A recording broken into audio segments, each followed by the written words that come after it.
Hey sailors, welcome to the crew. I'm Sea Lord Janda, and this is my Let's Play of Rule the Waves 3 is Great Britain. This is Sea Lord Janda's All the World's Fighting Ships, 1950. At the time of, well, as of January 1950, we have just ended our war with Germany, maybe slightly less than a year before. Both of our fleets are still pretty pulverized, but we'll be alright.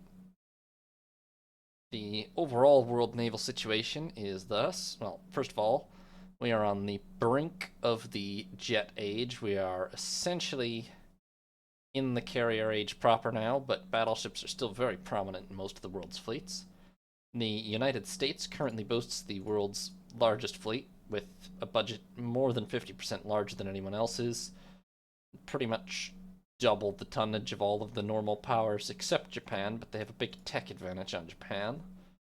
Um, Behind them is Japan by quite a margin in second, then quite close to each other. Italy, actually, the third largest fleet. France and Russia separated by 100 tons at the moment. Then us, we took some losses in the war for sure. Then Austria Hungary, then Germany, they took more losses than us in the war. And finally Spain at the very back. Interestingly, only ourselves, Germany, and the United States are actually in a good place tech-wise now. Everyone else is considered backward or at least behind, including Japan, who are behind.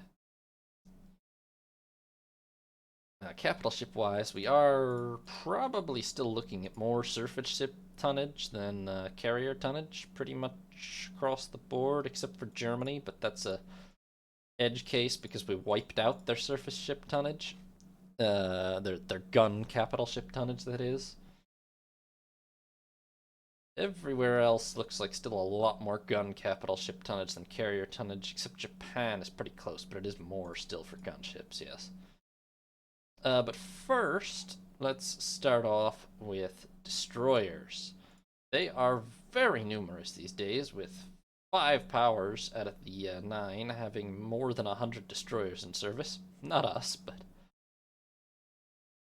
even little Spain currently has 78 destroyers, amounting to 161,000 tons. Incidentally, 4 powers have over 1,000 naval aircraft in service, and we are actually second in that regard, which is kind of unusual, because I feel like the AI likes to spam air bases, but I don't think it upgrades them all, so. Or stations aircraft in them all, perhaps, so that's part of it, yeah. The US has more than us, but not by a huge margin. Anyway, Spain, 78 destroyers amounting to 160,000 tons. These are, let's see, the oldest of them is a couple of 1,200 tonners, which have 2 4-inch guns, 2, I think, quad torpedo tubes, and make 32 knots. These are pretty hopeless. They still have torpedo tubes, and they're not that slow. No, modern destroyers are faster, but not that much so. But their gunpowder is anemic by modern standards. The same is pretty much true of these two 1,700 tonners. These are at least fast and have better gun armament, but realistically, it's 1950. If your destroyer doesn't have 8 main guns, I'm questioning you. Then we have a class of 2,000 tonners with 3 6-inch, 4 4-inch, 35 knots, 8 torpedo tubes. I mean, this is all right. They've got dual purpose guns. It's a mixed armament, which is weird, but it's fast and has a respectable number of torpedo tubes. I don't see a specific. Ooh, they don't have. Oh, they do have depth charge throwers. These are like acceptable destroyers, but not a design I would go for. Then they built a class with 6 4-inch, 33 knots, which is just worse. Oh, but it's 700 tons lighter, so that's why, but it has aged much more poorly as a result. Then a class of 1800 tonners with 4-4-inch, 8 torpedo tubes, 35 knots. These are also pretty underarmed. Then they went back to an 1800 tonner with 3 6-inch, 4-4-inch. And then to one with 6 4-inch. And then back to 3 6-inch, 4-4-inch. All pretty much identical except for the changing gun armament, to be honest with you. And then they went to 6 4-inch again and slower. This is the budget type again. And then, whoa. Then abruptly, they transitioned in 43 to 3,000 tonners with the Chiruka class. These are 35 knots, 8 6-inch guns in 4 twin turrets, and 6 5-inch, plus 8 torpedo tubes. This is like a small cruiser, basically. This could give a light cruiser a fight. It would lose marginally because of probably secondaries and also armor, but it's also faster than pretty much any light cruiser still, so it's also 3,000 tons, but yeah, quite impressive, honestly. Really heavy armament to fit on 3,000 tons, honestly. And then they followed that up with a 2,700 tonner, which is a bit lighter secondary armament, but honestly, I'm almost even more impressed because the 8 6-inch guns are the real hitting power here, and on 2,700 tons, that's not bad. Of course, my ships of this size have missiles instead these days, but they didn't in 44 quite yet, so they're not doing badly for themselves here. And then they dropped it to a 1,600 tonner with 8 4-inch guns, 34 knots. 8 torpedo tubes. Okay, these are just sort of passable.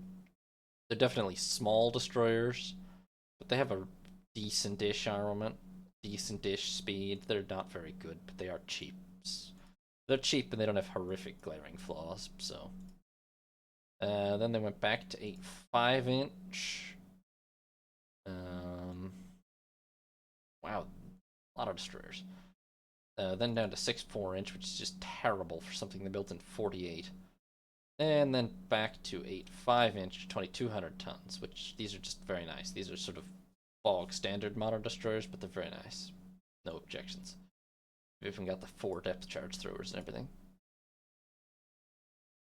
Now, Germany has 101 destroyers amounting to 190,000 tons. Their force did take a bit of a beating in the war, but it's not destroyed yet. Their oldest ships are the Falcas from the late 20s. These are 4 5-inch guns. 8 torpedo tubes, 34 knots, which is definitely pretty obsolete now. It's not that much of their force, and then just a year later they transitioned to the Lux class with 8 5-inch, 35 knots, which is very competitive still. But then they went back to 8 4-inch, which is okay, but not as good. And then all the way down to 4 5-inch and 33 knots, which is just obsolete. But then back to 8 5-inch, 34 knots. No problems with that. Pretty standard 2,000 ton class. But then back to 4 5-inch, back to 8 5-inch. They tried the 3x6 and 4x4 design. They do really, there's not that many patterns to the destroyer designs, honestly. Oh, 3 5-inch. I haven't seen that before. However, it's terrible. But 35 knots, 8 torpedo tubes. I mean, it's more of a torpedo boat, but okay.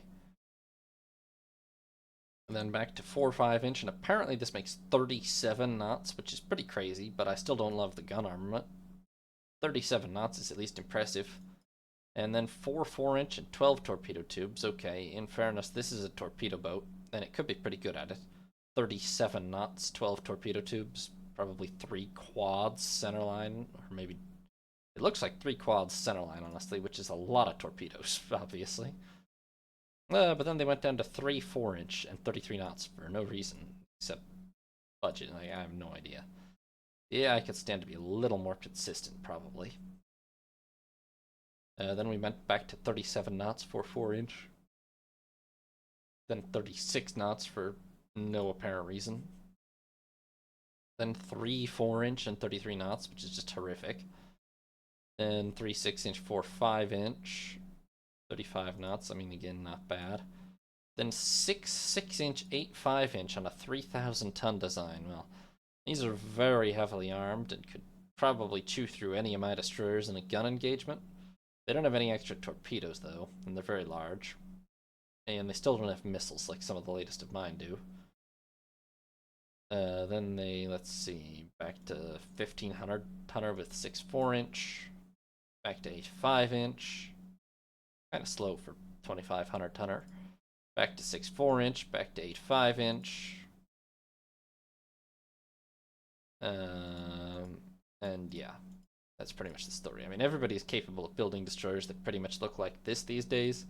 It's more a question of what proportion of their force actually looks like that. The Germans are doing alright, I think, despite their war losses. Although they barely have more tonnage than us, so we're doing better in that regard.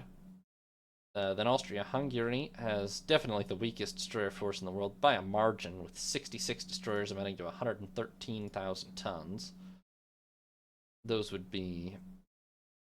Let's see, the oldest of these are late 20s, but the Curzolas are 3 5-inch guns, 34 knots, 8 torpedo tubes. They are pretty dang obsolete. Still fast enough, but pretty obsolete otherwise.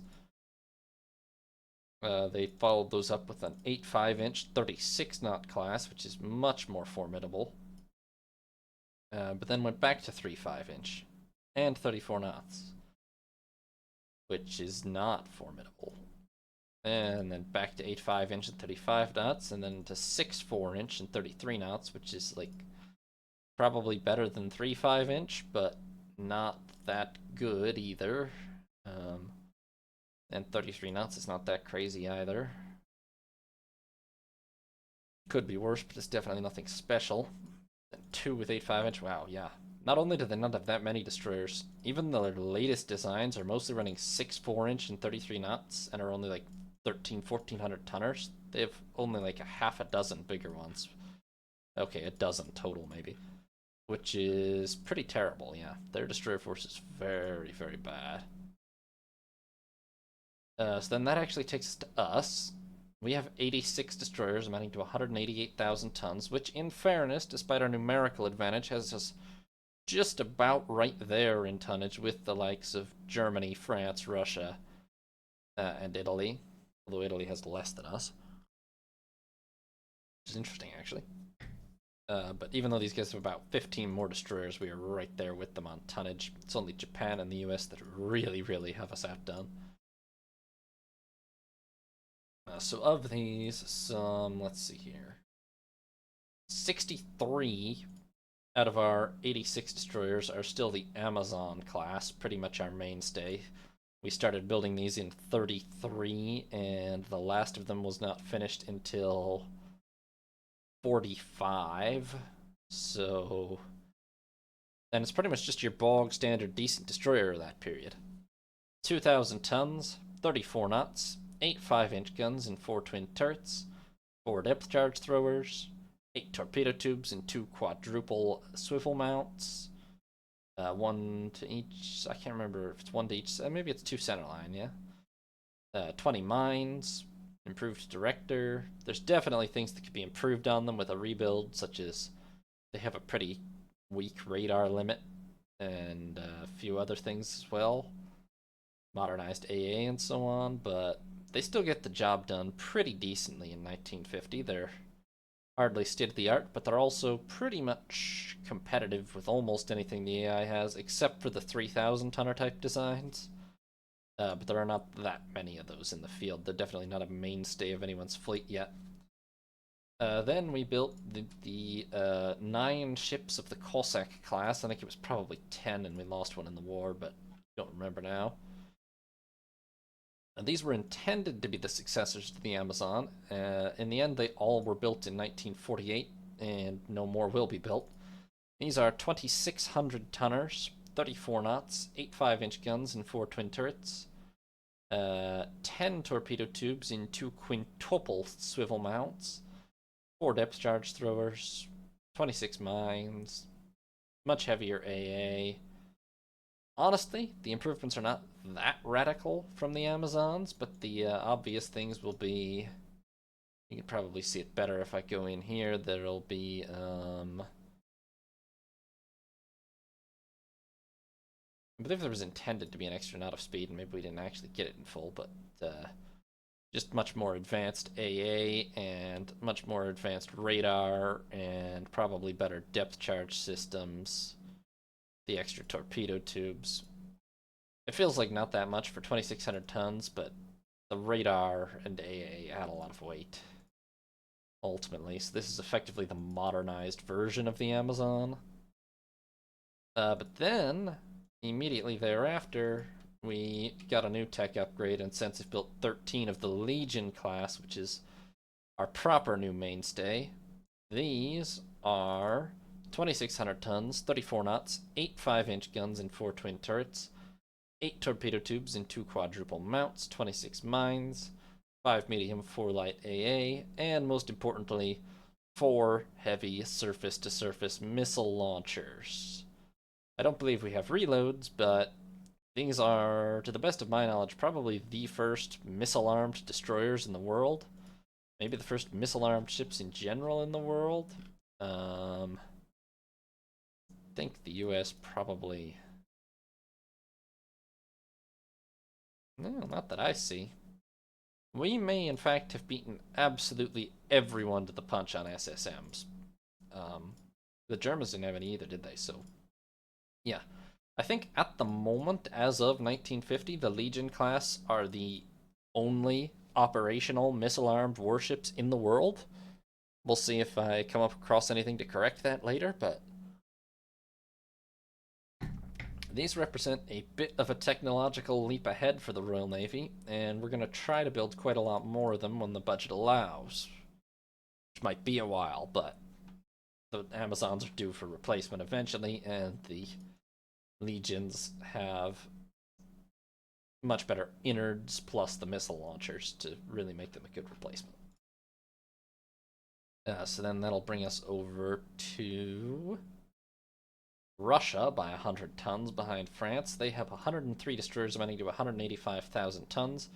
Note that's 17 more destroyers than us, amounting to 2,800 tons less, which suggests their destroyers on average are quite a bit smaller. And we do start with a class of 1,300 tonners from 1924, which have 3 4-inch guns and 6 torpedo tubes. Those are pretty abysmal.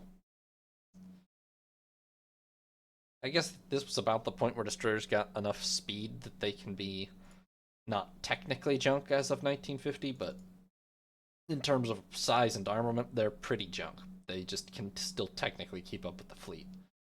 Then they have some 3 5-inch 8 torpedo tubes, and 34 knots. These are a lot better and still terrible today. Then they made it up to 6 4-inch, which is a little better, and then one class of 2,000 tonners with 8 5-inch, which are... I mean, these are basically just Amazons, like they're almost identical. But then they went back down to 1,700 tonners with 4 5-inch guns, which are much worse. For anti-destroyer duties, obviously they're pretty much equal for trying to torpedo capital ships. Then that's pretty much the mainstay of their fleet at the moment, are these 2 classes with the 4 5-inch guns. They built one more class of 2,000 tonners, and now they have a class of 2,000 tonners that have 12 torpedo tubes, 37 knots, but 4 4-inch guns. Okay, this is a torpedo boat class. I don't know if the concept is really great or not, but that's what it is. And another class of that building now, so... They're going to be a lot better at torpedoing than gunfighting, I'll tell you that much. They only have 7 destroyers with a gun armament equal to any of my destroyers. It's not too great. Oh, wait. Did I miss... Oh, I don't know how I... For some reason I thought this was the end of the list, but it's absolutely not. Okay.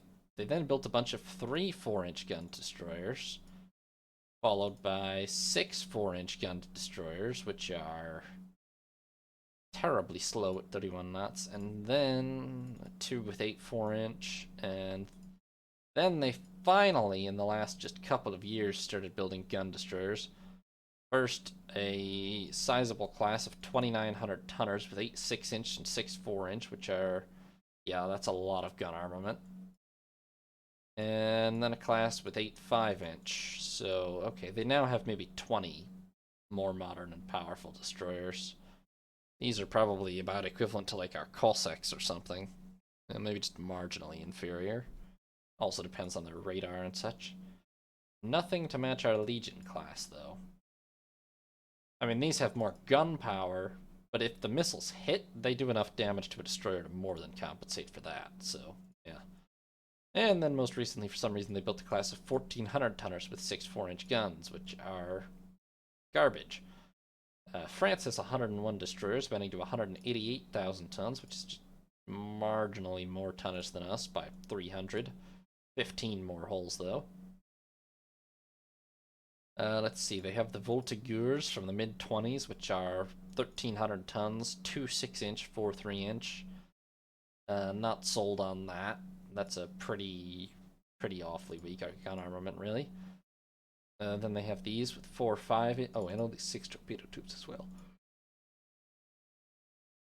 Then they have these with 4 5-inch, which are a bit better. And then, let's see, 6 4-inch, okay. And 8 torpedo tubes, I mean, better than 4 5-inch, probably, but not that good.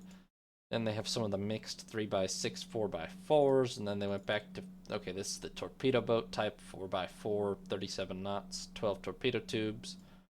And then 3x4 and 32 knots. Okay, straight trash, don't know what to say about that. Then 3x5 and 33 knots, also pretty much just trash. Torpedo boat types. Then 6x4, which are just small. Then the mixed 3x6, 4x4. And then more torpedo boats, but with 5-inch gun. Well, okay. But now they've lost the plot, because they have 5-inch guns, but they don't have the extra torpedo tubes, so what's the point, really? Terrible torpedo boats. Then the mixed armament again, and then 3 4s and 34 9. I mean, these just have a really weak gun armament. And then 3 5s, and just also a really weak gun armament, really. And then they built a 3,000 tonner, well, 2 classes with 6 6-inch, 8 4-inch, 36 knots, and 2 quad torpedo tubes. I mean, these are extremely heavily armed. They're just big and expensive and heavy, but yeah, they're very powerful in a gun engagement. Then they immediately drop back to 1,400 tonners with 6 4-inch guns, which are not that impressive. And then more recently, back up to 8 5s. And then another 3,000, well, 2,900 tonner class with 8 6 and 6 4. Which is good, but no missiles. No. Depth charges, radar guided guns. I mean, these are very modern and very powerful destroyers. Not that numerous, only like 8 of them or something, but no missiles. And then they're back to a 1,700 tonner class with 8 4-inch guns. I don't know, the AI changes classes so much when building destroyers. Like, I have 3 classes in service, and France has, let's actually count just to check. 1, 2, 3, 4, 5, 6, 7, 8, 9, 10, 11, 12, 13, 14, 15, 16, 17, 18, 19, 20, 21, 22, 23 classes of destroyer in the French fleet for 101 destroyers right now. That's an average of barely over 4 ships per class, which is just nonsensical, really. I mean, let's see. I know the British had a lot of destroyer classes, for instance, and I'm sure other people did too, but especially in the early days. But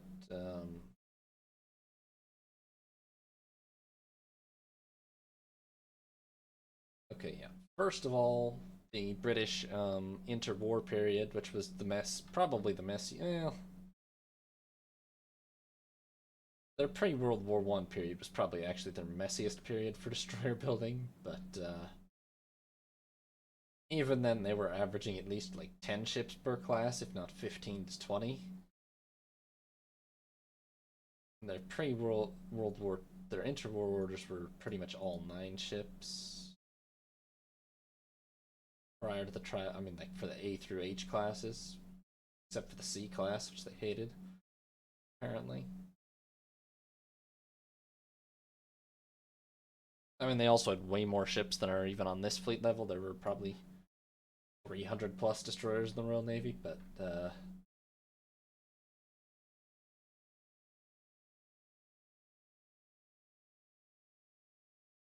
well, and then once they found a class they really liked, they built like huge quantities: 27 tribals, 86 hunts, etc. And the AI doesn't really do that at all either. They do have bigger classes than others, but they don't settle on one for more than a year or two. Ever, really, it seems. Which is not really a problem. I mean, the destroyer building is not that great in my opinion, but it's not because they change class names so much. Very frequently, they change class names between two ships that are like what is the difference between an Apu and a Bellier here? I believe the Belliers have lost a lot of speed for no apparent reason. But like, there's also slightly different AA armament. Like, just for minute differences, they'll make a whole different class mid-production run. It's just random. Confusing. Anyway, Italy. Italy has 79 destroyers amounting to 185,000 tons. They're actually taking our ideal to the greater extreme, as their average weight is very high. Let's see here. And they start out with a 1924 1400 tonner design, which has 3 5-inch guns and makes 32 knots. Listed as 8 torpedo tubes, it's still terrible. But then to their credit, they jump straight up to a 2400 tonner design, 8 5-inch guns, 33 knots, 8 torpedo tubes. Quite a lot better. Maybe a little inferior to our Amazons, and heavier to boot, but not by much. Competitive. Then they have the mixed armament, 3x6, 4x4 type, and then a couple of tiny 3x4s that are only 1,000 tons. And back to the mixed armament type, which you'll note again is two different classes, and one of them is slower for no obvious reason. Okay, to be fair, these were built 4 years apart, so they at least have that excuse. Then a 6 4-inch small type, not a torpedo boat, just small. Then back up to 8 5-inch, and this is a large type, 2,500 tons, 2,500 tons, 34 knots, 8 5-inch. Kind of large for this is basically capability, looks pretty identical to the Amazons, and it's 500 tons heavier, so I'm not sure what they're getting out of that. Better radar equipment and such, maybe, yeah. I mean, could be a Cossack type. Then a 3,000 tonner with 6 6-inch, 8 4-inch, 36 knots. I mean, these are very, very formidable, but they only built 5 of them, and then went back to a 2,800 ton design, which is pretty similar, really, just a bit slower. And then dropped eventually to a 2,400 tonner design with 8 5s, 34 knots. And then pretty much the same. They've actually been building 8 5s with 34 to 35 knot speed and 8 torpedo tubes pretty consistently for the last couple of years. And they put out a lot of destroyers in just a year or two there. Fair play. They're building more of another 3,000 ton class, which presumably will be probably 6-inch gun armed, but we'll see. So yeah, Italy's is actually quite. They don't have that many dud ships in there, really. Not complete failures. Japan has 126 destroyers amounting to 263,000 tons, which is very comfortably the second largest destroyer force in the world at this point. The oldest is this one-off 1,300 tonner from 1924, which has 3 4-inch guns and makes 32 knots. It is good for target practice, maybe. Then they have this line, 4 5-inch, 35 knots, 8 torpedo tubes. I mean, faster and better armed, but still not very good.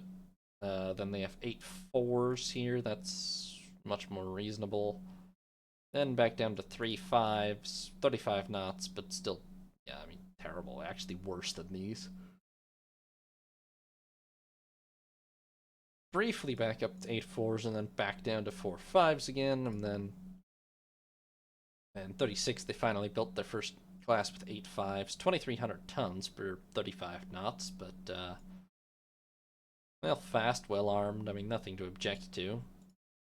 Just pretty heavy, but well, 300 tons heavier than an Amazon for an extra knot of speed is maybe not worth it when you're doing volume production, you know. Then they did a mixed armament, well, a lot of mixed armament ships in only 2 classes. I'm so proud of them. 3.6 and 4.4. 35 knots, 1,600 tons, which is pretty light. Then to an 8.4 class, or a lot of 8.4 classes. Then back to 8.5s at 2,400 tons. Then 8.664. Okay, this is their 3,000 tonner class, effectively. 2,900, but it only makes 34 knots, which is good, but like I've seen even better from some of the 3,000 ton classes, so it's getting judged harshly now. Then back to 8.5s briefly, then back to another 3,000 tonner class, and see this one makes 36 knots, which is... This is pretty much the maximum destroyer in the world prior to the missile era, but the missile era hath arrived thanks to me, so... then they switched back down to a more economical 8.5 design. Wow, this is actually a large class by AI standards. Well done. Yeah, 8.5s, 34 knots. This is pretty bog standard, very like Cossack-like. Slightly less torpedoes, but whatever. And now they're back up to a 3,000 tonner type, only 34 knots, but very, very heavily armed with the 6-inch guns again. And then finally, we'll head over to the USA. They have 147 destroyers, amounting to 251,000 tons in service. That is a lot. That is... Wow, actually, to be fair, that is less tonnage than Japan. More hulls by over 20, 21, but 12,000 less tons. I mean, Japan's average tonnage is quite high. They started out kind of weak, but they have a lot of these. Well, I mean, I feel like... What is their average mathematically? Sorry. I guess they have a lot of these in the end, but I feel like the first half or even 2/3 is mostly 1,700 tonner types. Of course, maybe I'm underestimating what the average is around the world. Let me see here. 187. My average is like 2,200 tons. Japan's average is like...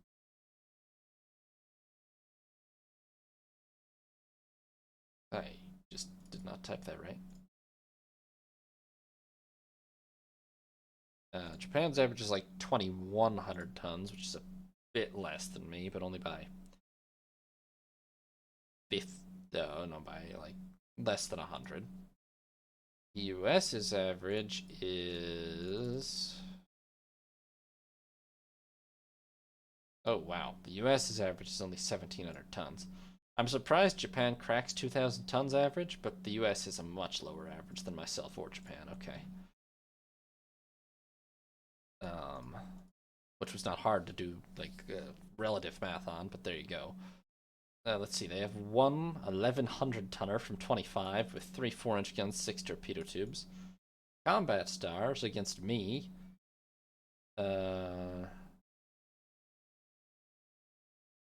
Yeah, from the war in 1930. Was probably pretty good then. Well, I don't think it was that good then, actually. No, I didn't have Amazons yet, but I suspect they had ships with more than 3 4-inch guns by a significant margin. But anyway, then they have this 6 4-inch, 8 torpedo tubes, 34 knots. That's a lot better, but not that good. Then 3 5-inch, then a couple of 8 5-inchers as early as 26, which is pretty impressive actually. 35 knot. Wow, these they must have been refit because they have radar guidance and everything. So these refitted, these are very, very nice ships still actually. But then they went back down to 3.5, but then back up to 8.5, and then they settled on 8.4 for a while, and then down to, well, not quite a torpedo boat type. 4 4-inch guns, 12 torpedo tubes, only 35 knots means I wouldn't qualify it with the 37 knot torpedo boat types. 36, this is, well, but then not the extra torpedo tubes, so yeah. And then they did a bunch. Oh, yeah, they did a lot of the mixed ships, the 3644 design. The AI seems, pretty much every AI fleet has some of these. I don't, they're weird. I wouldn't build this, but I don't know if they're objectively effective or not, but the mixed caliber armament really does not strike my fancy. It's not aesthetically correct. Then the 6.4s. Well, this is a small type with 6.4s. That's not so great at all. And they built a lot of those also. At some point, they took the mines off and just kept building. Oh my god, did they build a lot of 6.4s? They must have like 50 of these 6.4-inch gun destroyers here, yeah. These are pretty much the core of their fleet at the moment, and they're all only like 12 to... Somehow they ended up being as much as 1,500 tons. I'm guessing that's radar and anti-submarine and other improved fittings, but still none of them are that powerful. And then they finally abruptly switched up to 8.5s, which is 900 tons heavier and quite a lot improved. Not that fast, though. Eventually they built one that was a little faster.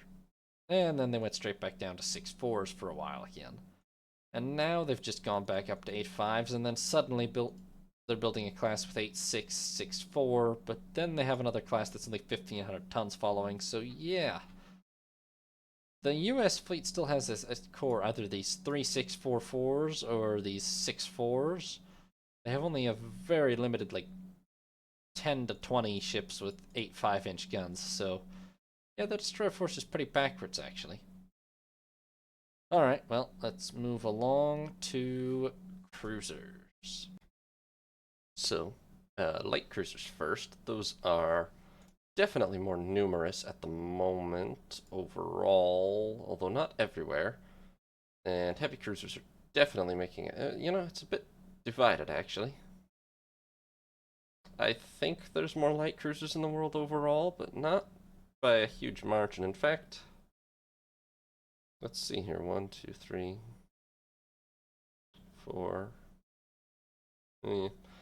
5 countries have more light cruisers. Several of them by only a very small margin.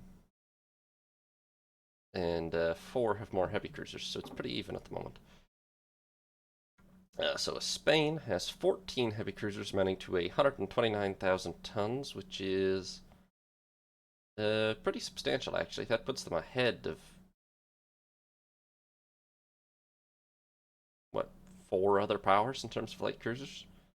The problem is their lack of capital ships, but yeah. So the oldest of those are, wow, they have 1, 2, 3, 4, 5, 6, 7, 8 Almirante Cerveras from the late 30s, early 40s. 9,300 tons, 34 knots, 12 6-inch guns in 4 triple turrets, 8 4-inch dual purpose, 6 above water torpedo tubes in probably 2 triple swivel mounts, 1 to either side, and a 1.5-inch belt. This is actually pretty dang nice, It's quite fast, quite well armed, not super well armored, but overall this is actually a really nice class of light cruisers Spain has here, and they built a lot of them too, so kind of impressed. And then followed that up with the Valladolid class, which they have 5, 8,900 tons, 33 knots, 12 6-inch, 8 4-inch, 6 torpedo tubes, 2-inch belt. This is lighter and slightly better armored, but a bit slower. And is honestly also still a very good design. Maybe even better for my money. Actually relatively impressed. Spain has done a pretty good job with these light cruisers. And then most recently they have the one-off Tarragona from 46, 10,100 tons, 32 knots, 2.5-inch belt, 15 6-inch guns in 5 triple turrets, 18 4-inch dual purpose, and 12 torpedo tubes in what appears to be 4 triple swivel mounts, 2 to his side. A little slower and quite a bit heavier, but this is a really, really formidable ship, even if she is a one-off.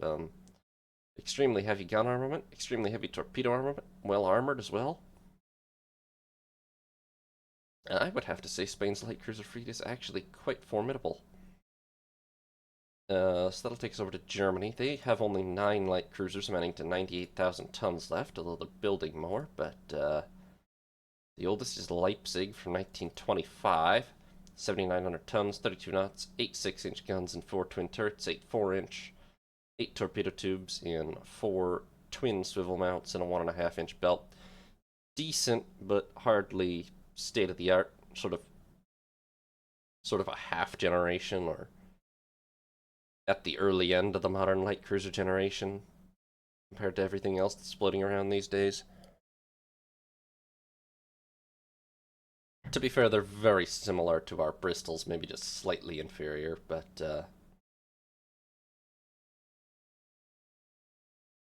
our Bristols are outdated also, so that's why.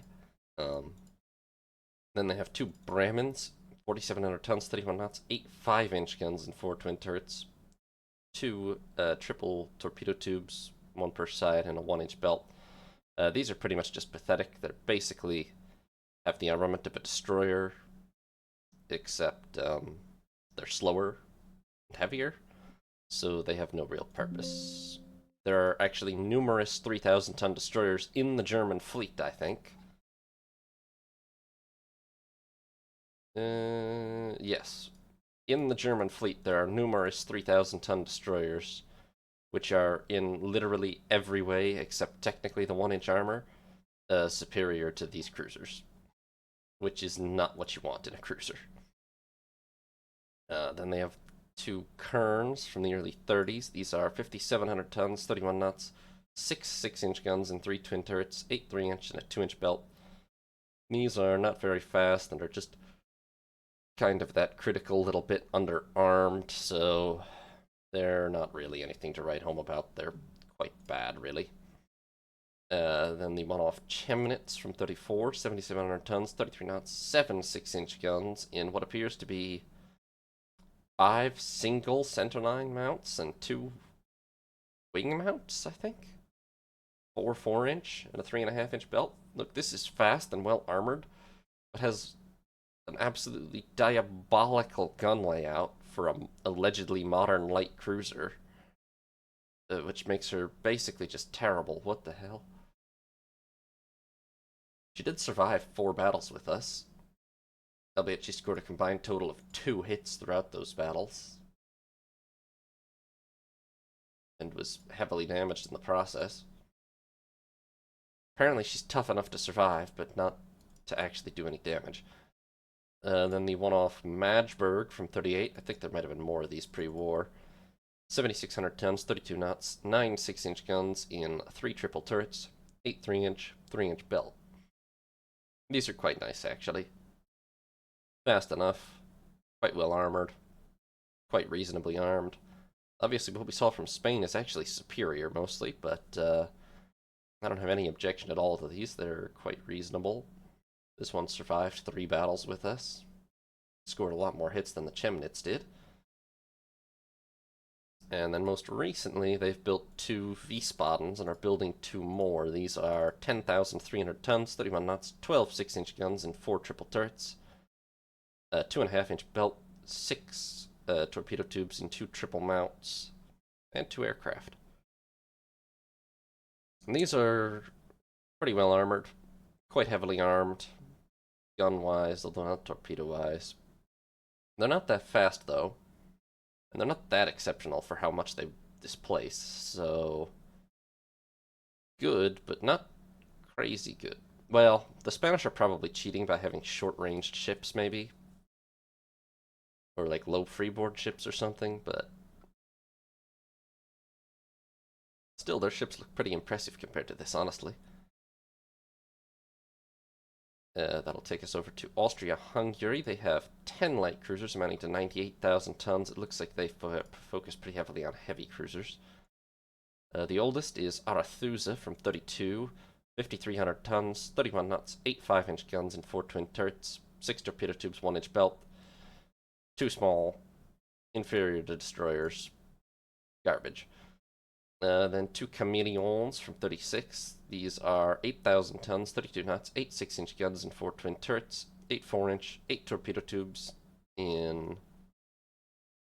Can't tell if maybe that's 4 twin mounts, or that maybe those are secondaries and it's 2 quad mounts, hard to say. And a 2-inch belt. Overall, a pretty bog standard modern light cruiser. Nothing special, but nothing terrible either. And then they have 5 of the Artemisia class from 39. These are 9,900 tons, 31 knots, 16 6-inch guns in, I guess, 4 triple and 2 twin turrets. 12 torpedo tubes in 4 triple swivel mounts, 2 to a side, and a 3-inch belt. Well armored, extremely heavily armed. Speed is the only thing these don't have, but you gotta say, if they get up close to you, these are really gonna pack a punch. I would assume they're probably short-ranged at the very least, but still. In combat, these are gonna be very, very formidable. And then we have Admiral Spawn, 2 of these. 8,700 tons, 33 knots, 12 6-inch guns in 4 triple turrets, 8 4-inch, 6 torpedo tubes, and a 2-inch belt. A bit smaller, not as well armored, not quite as heavily armed, but still well armed, and a good deal faster as well, so this is sort of a better balanced design, and it's not bad by any means. And they're building another 10,700 ton ship now, but not finished yet. That'll bring us to us. We have 24 light cruisers amounting to 176,000 tons, which is the 3rd largest force in the world, albeit a lot of these are dedicated colonial cruisers. Of our fleet cruisers, the combat-intended cruisers, 8 survived the war, these being the Bristols, all from the early to mid-30s. These are 7,800 tons, 31 knots, 8 6-inch guns and 4 twin turrets, 8 4-inch, 8 torpedo tubes and 2 quadruple mounts, I believe, and a 3-inch belt, 1.5-inch deck. These were pretty state-of-the-art when they were built. They're still not terrible. They have an acceptable armament, pretty decent armor. Speed isn't great. They were modernized not that long ago, and they have electro-optical director and pretty decent radar levels. So the Bristols are still not horrible, but there are an increasing number of light cruisers that are definitely better than them out there. And they're relatively high on the replacement list at this point. And then 8 of those, the other 16 of our cruisers are the Canada class colonial cruisers, which were just recently built 45 to 50. These are 7,100 tons, 31 knots, 8 6-inch guns and 4 twin turrets, 12 3-inch dual purpose, 2.5-inch belt, 1-inch deck. They have an acceptable gun armament for self-defense, reasonable armor, and that's about it. Their speed is okay, but not great. They were pretty much designed to be as cheap as possible while also providing a reasonable amount of tonnage and being capable of some self-defense against other light cruisers. They're intended exclusively for making up our massive foreign stations requirement, which is a bit of a drain given our budget these days. The lower budget as of this exact moment is actually very high, but it'll go down again. Frequently, other countries than just the USA will spend a lot more than us. Then we have Russia. Russia are sitting on 11 light cruisers amounting to 76,000 tons, which is not very much, actually. That's the smallest light cruiser force in the world by tonnage and one of the smallest by hulls. They have 4 Pomyat Mercurius from the 20s. These are 6,100 tons, 31 knots, 6 6-inch guns and 3 twin turrets, 8 3-inch, and a 2-inch belt, 8 torpedo tubes. I mean, these are just extremely budget. Their armor is okay. Their torpedo armament is okay. Their speed is mediocre but okay. Their armament is pretty much just bad. For being extremely budget cruisers, they're not too... Whoa. Sorry about that. For being extremely budget cruisers, they're not bad, but well, they're definitely extremely budget. Then they have the three Zelezniakovs.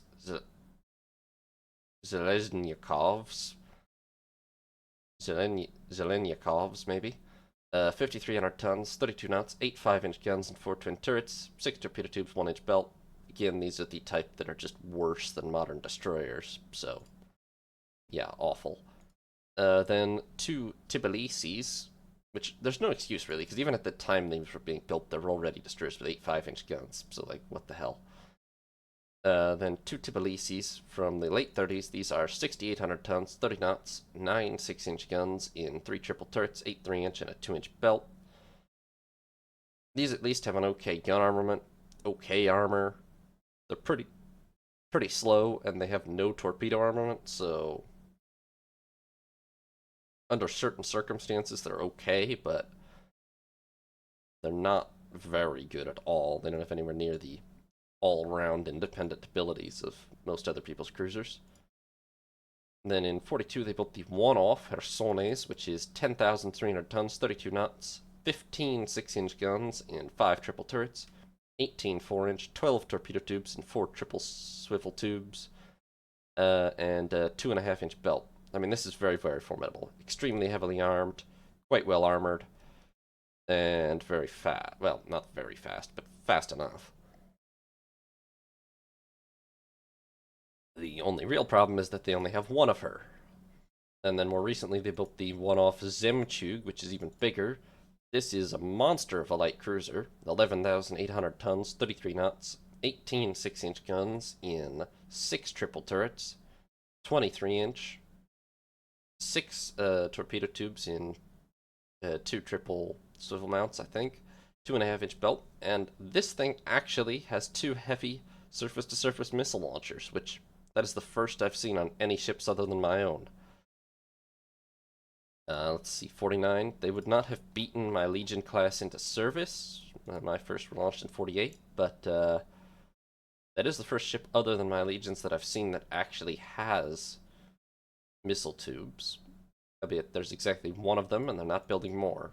So this is a monster of a light cruiser. But as a one-off, she's not going to make that much of a difference on her own, most likely. Then France has a significantly larger force of 17 light cruisers, amounting to 162,000 tons, which, Russia, by the way, just for conclusion, their 2 most modern giant cruisers here are very nice. Then the Tbilisis are okay. Well, they're not, though, really. The 2 most modern giant cruisers are very nice, but the whole rest of their fleet is mostly pretty much garbage. Mediocre at best. Anyway, France, 17 light cruisers for 162,000 tons, a much larger force. They have the Surkov from 1927, 7,600 tons, well, not Surkov, but from the Surkov class. 7,600 tons, 31 knots, 7 6-inch guns, and what appears to be the 5 single centerline turrets plus 2 wing turrets layout. 4 4-inch, 12 torpedo tubes in 4 triple swivel mounts, 2 to a side, 4-inch belt, very well armored, lots of torpedoes. Speed is not good, but is not absolutely terrible. The gun armament, however, is so poorly laid out and just broadly anemic that you can't say that much good about this ship. I mean, you can't take the armor and torpedo tubes away, but the guns are very bad. They followed that up with Guishen, which is basically the same ship, but 100 tons lighter, a knot faster, and with an inch less of armor, and that probably makes her better overall. A nicer, modern speed, even at the cost of some armor, but the guns are still a glaring weak point. Then they built 4 of the Trude class. These are 5,700 tons, 31 knots, 6 6-inch guns, 8 3-inch, 8 torpedo tubes in 2 quad mounts, 6-inch 3 twin turrets, 2-inch belt, 1-inch deck. For being super budget cruisers, these are pretty decent. Their armor is acceptable, if not great. Their speed is acceptable. Their torpedo armament is decent. Their gun armament is pretty weak, but could be worse. For being a super budget light cruiser, this is not bad. However, there are a lot of much larger light cruisers that will crush them. Then they built the one-off Infernae, which is 7,700 tons, 30 knots, 12 6-inch guns, and 4 triple turrets, 6 4-inch, 2-inch belt. A heavy gun armament and an acceptable armor, but kind of slow, and no torpedoes means this thing definitely has some weaknesses as anything but a gun platform. Then in 39, they built the 2 Lalans, 9,400 tons, 30 knots, 16 5-inch guns in 8 twin turrets, 2 of which are wing turrets, 12 torpedo tubes and 4 triple swivel mounts, and a 2.5-inch belt. Armor's good. Speed is poor. Torpedo armament is good. Gun armament is an atrocity. I would almost suggest they were trying to build like an anti-destroyer cruiser, but it's not really fast enough to fulfill that role, so I don't know what the hell they have here, but I think it's kind of awful, actually. I can't explain it, really. Maybe an AA cruiser? It could be an AA cruiser, but I don't really think it's actually worth it in-game to build dedicated AA cruisers. Certainly not prior to the development of SAMs, anyway. So, I don't know what the heck this is. Then they built 5 of the Protect class, 10,500 tons, 30 knots, 14 6-inch guns in 7 twin turrets, 2 of which are wing turrets again. Why did they not just use triples or something? Do they not have them? What are you doing, France? 6 torpedo tubes and 2 triple launchers and 2.5-inch belt. Speed is still kind of poor. Armor's okay. Torpedo armament is mediocre. Gun armament is pretty good, but the wing turrets really make me quite... I mean, it's still 12 guns to a side, so it's not like it's bad, but wing turrets on a 1942 design really make me question things, you know? I'm not very sold on this. And then they have the 2 Algiers from 44, 11,000 tons, 32 knots, 12 6-inch guns in 4 triple turrets, so they finally figured that out. 16 4-inch, 6 torpedo tubes, and 3-inch belt. But these are much nicer. These are good all-rounders. They are pretty fast, well-armored, good gun armament. Not too many torpedoes, but it's okay. There are no glaring flaws with this. It's actually quite a powerful ship. And then most recently, they've built 2 Janda Graviers. These are 11,800 tons, 33 knots, 18 6-inch guns in 6 triple turrets, 23-inch dual purpose, and a 3.5-inch belt. Plus 6 torpedo tubes and 2 heavy surface-to-surface missile launchers. So it looks like the very latest AI light cruisers are starting to incorporate these, yeah. This is fast, it's well armored, it's extremely heavily armed, right down to the SSMs, so the Urien de la Graviers are very, very powerful, I would have to say. This is kind of what the very modern light cruiser is going to look like, maybe. So that'll take us on over to Italy. Italy have 16 light cruisers amounting to 122,000 tons. The oldest 5 are the Quartos from the early 30s. These are 7,700 tons, 33 knots, 7 6-inch guns, 4 4-inch, 12 torpedo tubes, 3-inch belt. Okay, fast, well-armored, lots of torpedoes, but the old-style, terrible, like, early interwar 20s, no twin turret gun layout really holds these back. Then 2 Emanuele Filiberto, a Duque de Austas, 4,200 tons, 31 knots, 8 5-inch guns in 4 twin turrets, 6 torpedo tubes, and 1-inch belt. Dreadful, this is the worse than destroyers type. Then they built 5 Nino Bixios in the late 30s. These are 7,600 tons, 33 knots, 9 6-inch guns, and 3 triple turrets, 8 3-inch dual purpose, and a 3-inch belt. These are nice except for the weird lack of torpedoes, but they are fast, well armored, and have a very respectable gun armament, so I'm not going to criticize them harshly. It just seems weird to not stick a couple of torpedo launchers on, honestly.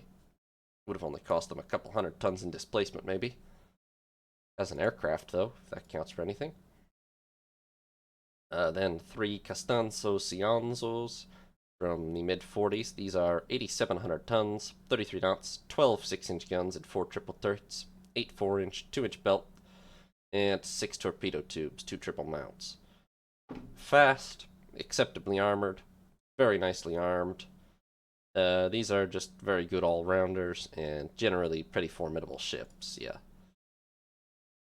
And then most recently, they've built Marsala in 47, 10,700 tons, 32 knots, 12 6-inch guns in 4 triple turrets, 16 4-inch, 6 torpedo tubes in 2 triple mounts, and a 3-inch belt. These are pretty fast, quite well armored, and quite well armed. I don't see that they're a big advance over the Costanzo Cianos, really. They're just a bit better armored, maybe, but a little slower also. So to add this much displacement is maybe questionable. It's a lot of secondary additions as well. That's part of it. And that could be very good for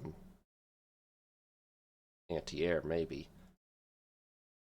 Although I note the Cianos apparently have the radar refit and Marsala doesn't. Anyway, this is still a pretty good design. So Italy's cruisers overall pretty decent. Well, no. The older half of their force is pretty bad, but the newer half is pretty decent, basically.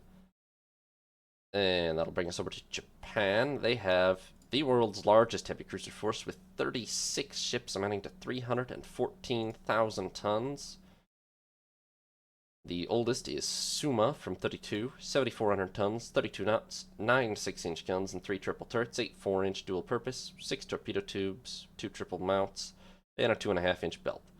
Fast, pretty well armored, pretty well armed. This is a pretty bog standard modern light cruiser and quite decent overall. They followed that with the 2 Hashidates, 8,200 tons, 31 knots, 12 6-inch guns, and 4 triple turrets, 6 4-inch dual purpose, 2.5-inch belt. A heavy gun armament and pretty good armor, but a little on the slower side, and no torpedo tubes, so these are a little more questionable, really. I'm not that impressed. I don't think they're an advance on Suma, really. Then for Matsushimas, these are 9,700 tons, 31 knots, 15 6-inch guns in 5 triple turrets, 12 torpedo tubes in 4 triple swivel mounts, and a 1.5-inch belt. Not that fast or well armored, but extremely heavily armed, so that has got to count for something. They are definitely not bad. Then we have 7 of the Tenryu class, I don't know. 7,300 tons, 32 knots, 16 5-inch guns in 8 twin turrets, of which 2 are wing turrets, 6 torpedo tubes, 2 triples, 1.5-inch belt. Fast enough, but lightly armored, and really weirdly and weakly armed. I don't know if it's for anti-destroyer or for anti-air duties primarily, is the thought, but I'm not that sold on it either way. And they have 7 of these, which is altogether too many. They then followed that with 6 Abukumas. These are 10,000 tons, 32 knots, 14 6-inch guns in 7 twin turrets. 2 of them are wing turrets. 6 above water torpedo tubes, 2.5-inch belt. Reasonably fast, well armored, very heavy gun armament, reasonable torpedo armament. No glaring flaws with the Abukumas. They are definitely a very formidable modern light cruiser design still. And they followed that with 5 Tatsutas, which are 7,400 tons, 31 knots. Okay, wait, this is back to basically the Tenryu design. Better armored, right? Yes, an extra inch of belt, but that doesn't change the fundamental problem with the armament, so this is still pretty bad.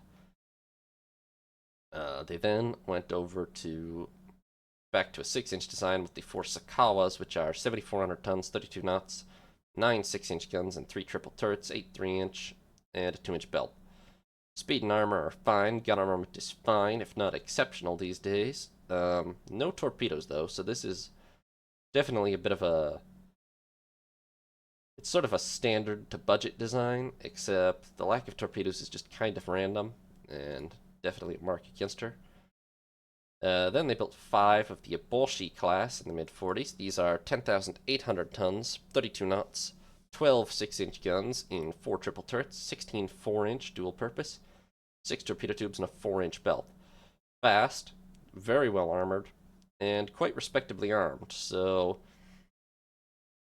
this is a thoroughly modern and quite formidable cruiser design. There are a few in the world that are better, but not by a huge margin necessarily. These are quite nice, I would say. And then most recently, they've put out the 2 Nagara class, which are specialized, I would say. We'll give them the benefit of the doubt and call them testbed platforms. They are 4,900 tons, 30 knots, 6 5-inch guns and 3 twin turrets, a 1-inch belt, and they carry 3 heavy surface-to-surface missile launchers. Look, generously, I could give these the benefit of the doubt and call them test beds, which is what I said I was going to do. But frankly, these would be better off being destroyers. You can fit 3 heavy SSMs on destroyers. Might have 4, right? Where... I forgot I'm not the USA. Yes, 4 on mine. So... why does this only have 3?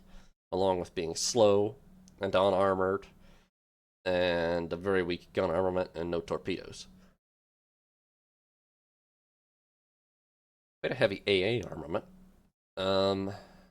No, these are terrible. I mean, they're just too small to be effective cruisers in 1950. Yes, they have SSMs. They're basically an SSM test bed or something, but this could have been done better with a destroyer design. There's no real advantage to these. Yes, they're a cheap way to get some SSMs into the battle, but they're so fragile and slow and underarmed otherwise that they're just gonna die. Anyway, that brings us over to the United States, which has 27 light cruisers amounting to 249,000 tons. Which is less than Japan by both hulls and tonnage, which is interesting. One of the areas Japan is really built up in. The oldest American cruiser is Topeka of the Pasadena class from 27, 7,600 tons, 32 knots, 8 6-inch guns in 4 twin turrets, 8 4-inch, 8 torpedo tubes and 4 twin swivel mounts, and a 2-inch belt. 4 battle stars against us. Probably battled our Bristols quite a lot at that time. Yeah, she did. And survived, which quite a few of the Pasadenas didn't, I believe, but she did. Fair play to her. She's still a pretty decent cruiser, man. She's basically almost in every way equivalent to our Bristol class, which makes her sort of decent, but not great or exceptional, maybe even below average these days, but still holds up okay. Then they have 2 Spokanes. These are 7,500 tons, 33 knots, 7 6-inch, 4 4-inch, 12 torpedo tubes in 4 triple swivel mounts, 3.5-inch belt. Fast and well armored, and 5 battle stars. But although a lot of torpedoes is fast, well armored, a lot of torpedo tubes, and sort of combat proven, but I still super question the gun armament, although she did very well in this battle, but she did better than you might expect, but I super question that gun layout still, to be honest. 4 twin turrets would surely be better in pretty much every way. Then they have 1, 2, 3, 4, 7 of the Raleigh class from 1930. These are 8,000 tons, 32 knots, 8 6-inch guns in 4 twin turrets, 8 4-inch, 8 torpedoes, 8 torpedo tubes in 4 twin mounts, I think, and a 3-inch belt. These are also just almost identical to my Bristol class, except slightly faster, and are pretty much just the backbone of the fleet. They are very respectable in all ways, not that exceptional in any way, and are just all around quite decent, but there's definitely stronger light cruisers these days, 20 years later. And they followed up just a few years later with the three Montpelliers, which are 7,800 tons, 31 knots, 12 6-inch guns, and 4 triple turrets, 6 4-inch, and a 3-inch belt. Well armored, and a heavy gun armament, but a little slower, and no torpedoes, so more of a specialist design, but not bad. Lack of torpedoes just always makes me pause a little. Then in the late 30s, they built the two mobiles, which are 9,600 tons, 29 knots, 12 6-inch guns, and 4 triple turrets, 14 4-inch, 6 torpedo tubes, and a 3-inch belt. Well armored, pretty well armed. However, rather terribly slow for a modern light cruiser, like quite badly so, so not very sold on them just because of their speed, especially with how much they displace. Then we have the three Wilmingtons from the early 40s. These are 10,100 tons, 32 knots, 15 6-inch guns in 5 triple turrets, 18 4-inch dual purpose, 12 torpedo tubes in 4 triple swivel mounts, and a 2.5-inch belt. Fast, or fast enough, well armored, very heavily armed, obviously expensive, but these are very nice all-rounders, and definitely your modern powerful light cruiser design to a T. Pretty much this is what I would go for. So yeah, quite nice. Then they built 5 Atlantas in 45 and on. These are 9,400 tons, 32 knots, 16 5-inch guns in 8 twin turrets, with 2 of them being wing turrets, 12 torpedo tubes in 4 triple mounts, and a 2-inch belt. Look, fast enough, acceptable armor, heavy torpedo armament, but dismal gun armament again. I don't really know, as I've said a couple of times, if these are supposed to be targeted at destroyers or at aircraft, but it's not good either way. And then finally, the 4 Crown Point class ships of the last couple of years. These are 10,100 tons, 31 knots, 12 6-inch guns, and 4 triple mounts. Triple turrets, I think is what I was trying to say. 14 3-inch dual purpose, 6 torpedo tubes, and a 2.5-inch belt. These are well armored, but a little bit slow. Respectable armor. Honestly, there's nothing special about these. I would probably rather have an Atlanta. No, not an Atlanta. A Wilmington. Yeah. The Wilmingtons are just kind of better on the same displacement. Makes me wonder if the Wilmingtons have some range or crew space or some sort of issue like that, but the Newarks are not bad by any means, so they're still quite competent modern cruisers. And they're building a new Springfield, which is a bit heavier still. And so that's where we're at on light cruisers at the moment. Next up, we will take a look at heavy cruisers. Right, heavy cruisers. There's actually almost as many of those out there as there are light cruisers now, as I talked about a minute ago. So Spain, our first country, actually has a fleet that's pretty much based around its heavy cruisers. They're a little less than half of its fleet tonnage, but it has very few capital ships, so only one big gun capital ship. So pretty much these heavy cruisers are in most of its heavy firepower. And it does have 17 of them, amounting to 242,000 tons, which puts them, still not that high on the list, actually, but closer than they are in most other categories to everyone else. The oldest of them are the Alfonso XIII's from the late 20s. These are 14,700 tons, 28 knots, 7 10-inch guns in 1 triple and 2 twin turrets, 14 5-inch, 6 4-inch, 6 torpedo tubes in 2 triple swivel mounts, and a 5-inch belt. Armor is acceptable. Speed was good at the time, but is now kind of inadequate. Armament is still fairly heavy, but I mean, I've seen heavier on other modern heavy cruisers. I wouldn't say they've aged that badly, but they're very large ships for the capabilities that they have at this point. And they're definitely kind of showing their age. And the gun layout was always a little wonky. Not terrible, though. They then built 5 Malagas in the early 30s. These are 12,000 tonners, 31 knots, 8 7-inch guns and 4 twin turrets, 14 6-inch, 4 3-inch, and a 5-inch belt. These, at least, are pretty fast, pretty well armored, and their problem is the opposite. They have kind of a light armament. 8 7-inch is better than most light cruisers out there, but not necessarily enough to give them a big advantage over a lot of the modern light cruisers with 12 or more 6-inch guns. Although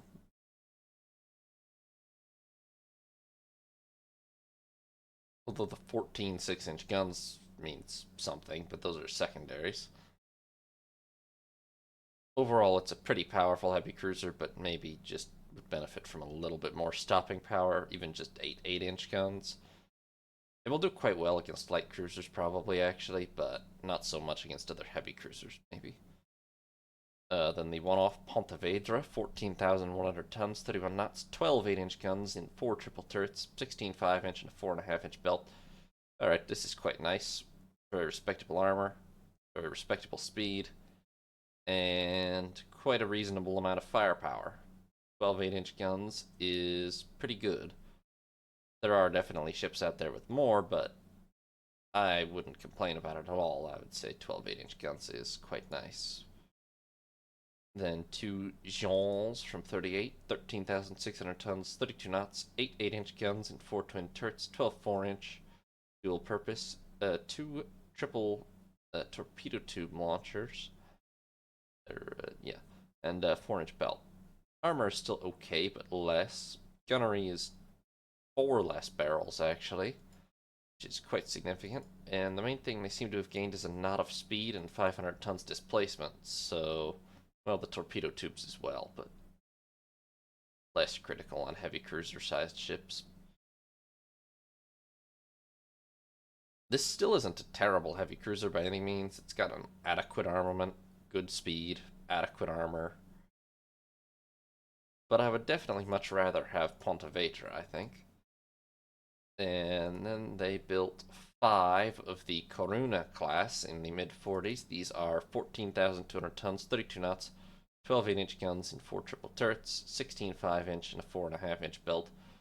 These are basically very similar to Pontevedra, but a knot faster, and yeah, they're not the biggest and most powerful heavy cruisers out there, but they're quite nice all-rounders and very modern, and actually look pretty decent, so congratulations to Spain in that regard. The only problem is that these are basically the heaviest ships in the Spanish fleet, save for one single battleship, and I don't know what to do about that for them, but yeah. And just recently they're building 2 Orenses, although only one is finished. These are 13,000 tonners, 32 knots, 8 8-inch guns and 4 twin turrets, 12 4-inch, 4-inch belt, 6 torpedo tubes. A very standard heavy cruiser. The thing is, realistically, although 8-inch guns is very standard in real life, it's pretty inadequate, I think, in this world for a heavy cruiser. So many of them have 9 or 10-inch guns, or at least 12/8s or something, but I'm not that sold on 8-inch guns as the armament for a brand new heavy cruiser these days. Now, Germany is down to 7 heavy cruisers, amounting to 94,000 tons. That's the least out of anyone, and that is thanks mostly to us. They have 2 Hansas from the late 20s still. These are 13,500 tons, 31 knots, 10 8-inch guns in 2 twin, 2 triple turrets, 14 4-inch, and a 3.5-inch belt. A little light on the armor. Pretty reasonable speed. A very respectable armament, but not a spectacular armament.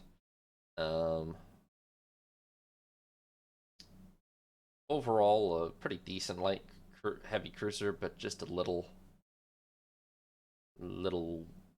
average to below average in pretty much all respects, perhaps. Nothing to strike terror. Then they have 2 Freyas from the early 30s, 12,400 tons, 31 knots, 8 8-inch guns and 4 twin turrets, 12 4-inch, 4-inch belt, 2-inch deck. These are respectably armored, respectably fast, respectably armed. But I mean, even compared to just the Hansas, they're just pretty much slightly worse in. Well, they've actually got a slightly better armor belt. But okay, if they make 31 knots, then they're good. If they make 29, like this claims, they're quite bad. Assuming they make 31 knots, then they're just not that well armed. Like okay, but not very good. There's a lot of better cruisers around. Armor is okay, speed is okay, but they don't really stand out. Then the one-off Constans from 45. This is 14,500 tons, 31 knots, 12 8-inch guns and 4 triple turrets, 16 5-inch and a 4.5-inch belt. Pretty well armored. Quite a bit more heavily armed. I mean, that's 50% more barrels than the ones we've been looking at. And respectively fast. So this is a much, I would say this is a pretty significant improvement, yeah. And then the one survivor of the Kiel class, Münster. These were their monster cruisers in the recent war, but they lost most of them. These are 14,800 tons, 32 knots, 12 10-inch guns and 4 triple turrets, 16 5-inch and a 4-inch belt. Fast, acceptably armored, and extremely heavily armed with 12 10-inch guns, which pretty much puts them on par with the very heaviest heavy cruisers out there. Yeah, these hit really, really hard. They're big, but they're actually smaller than my new cruisers that have 10 9-inch guns, so there is a lot of gun power packed into these. It's quite a nice design, actually. And then most recently, they've built the one-off Basal. This is 13,600 tons, 33 knots, 9 8-inch guns and 3 triple turrets, 16 3-inch, and a 4-inch belt. Quite fast, acceptably armored. Armament is alright. Probably would really benefit from having that 4th 8-inch turret. I don't really know why they've excluded it, except weight. But I'm not that impressed. Okay, now Austria-Hungary. Pretty much like Spain, but to slightly lesser extent, because they do have some modern battle cruisers, but they have a pretty heavy cruiser-based fleet with 23 of them, amounting to 358,000 tons, which is second only to the United States on tonnage. We have the Skjeden from, well, the ship is Odenburg, but of the Skjeden class from the late 20s. This is a 15,000 tonner capable of 29 knots, 7 10-inch guns and 1 triple and 2 twin turrets, 14 5-inch, 6 4-inch, and a 5-inch belt. Very similar to the oldest Spanish cruiser, right? Basically identical to the Alfonso XIII's, yeah. Literally identical, except this one's a knot faster, so congratulations on that. So armor is good. Speed is bad by modern standards, but maybe not absolutely hopeless. Armament is still pretty decent because 10-inch guns hit very hard compared to like 8-inch. So armament is still pretty decent, but nothing spectacular in the modern era, maybe with only 7 barrels. I mean, we've seen there are cruisers. Well, for a 15,000 ton cruiser, a brand new ship of that size might well have. Well, the Germans fit 12 10-inch guns on a ship of that size. I think 10 10-inch guns or 10 9-inch guns or something is very doable, probably. So it's not that impressive, really. Then from the 30s, we have the 4 Minerva class. These are 10,300 tons, 31 knots, 8 8-inch guns in 4 twin turrets, 16 4-inch and a 4-inch belt. Pretty bog standard heavy cruiser. Acceptable armor. Reasonable speed. Very standard armament. Nothing exciting here, really. Nothing exceptional either. This is about the baseline, like bottom tier heavy cruiser these days, except for really bad designs. Then 4 Robs from the late 30s. These are 14,500 tons, 29 knots, 9 10-inch guns, and 3 triple turrets, 16 3-inch and a 5-inch belt. Good armor. Awfully slow for ships that were built in 37, so that's not very good.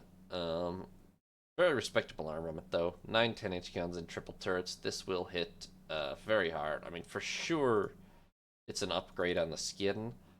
2 extra gun barrels at 500 tons less, but also built 10 years later, and I give it less excuses because of that. Sorry. Yeah, I give it less excuses because of that. That said, objectively, it's a better heavy cruiser, but I'm not that sold on it, if only because of its speed. Then the 3 Lethas from 1940. These are 13,400 tons, 33 knots, 9 8-inch guns in 3 triple turrets, 16 3-inch, 4-inch belt, 2-inch deck. These are fast. They are acceptably armed and armored, but they're mostly just fast. 9 8-inch guns is not an exciting or especially powerful armament at all. The armor is pretty much bog standard, so for 13,400 tons, I would maybe want more out of it. I mean, the speed is good, but that's about it. Then we have 6 Grossvardines. These are 14,500 tons, 32 knots, 9 10-inch guns and 3 triple turrets, 16 3-inch and a 5.5-inch belt. Okay, these are finally sort of the perfection of the skin Rob design. These are fast, heavily armored, and heavily armed, and they still actually displace the same as the Rob, but have 3 knots more of speed, half an inch more of belt armor. So that's a very impressive upgrade, and pretty much fixes all the criticisms I had. This is actually a very formidable heavy cruiser all the way around, I would say. Yeah, quite nice, honestly. And then they built 5 Zendas, which are 15,100 tons, 32 knots, 12 10-inch guns in 4 triple turrets, 16 5-inch and a 3.5-inch belt. Fast, extremely heavily armed. The only thing is they're a lot lighter on the armor, 2 inches less than the Grossvardines, but makes them a little bit more of a glass cannon by comparison, but still they're fast and they hit extremely hard, which is most of what you want from a cruiser, so can't complain over much. And they're now building 2 greater than 20,000 ton heavy cruisers, the Pressburgs. So that'll take us over to us. We have a relatively limited force of 11 heavy cruisers amounting to 176,000 tons.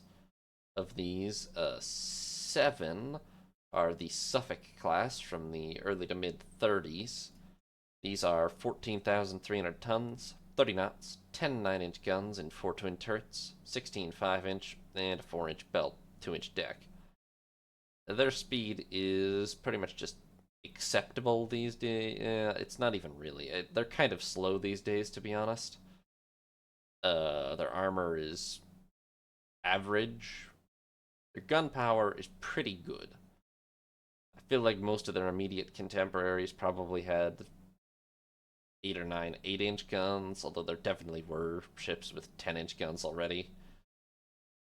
I would say the Suffolks are still okay. Their armor is average. Their speed is a little below par. Their armament is still pretty heavy. Obviously, there are monsters out there that are bigger, but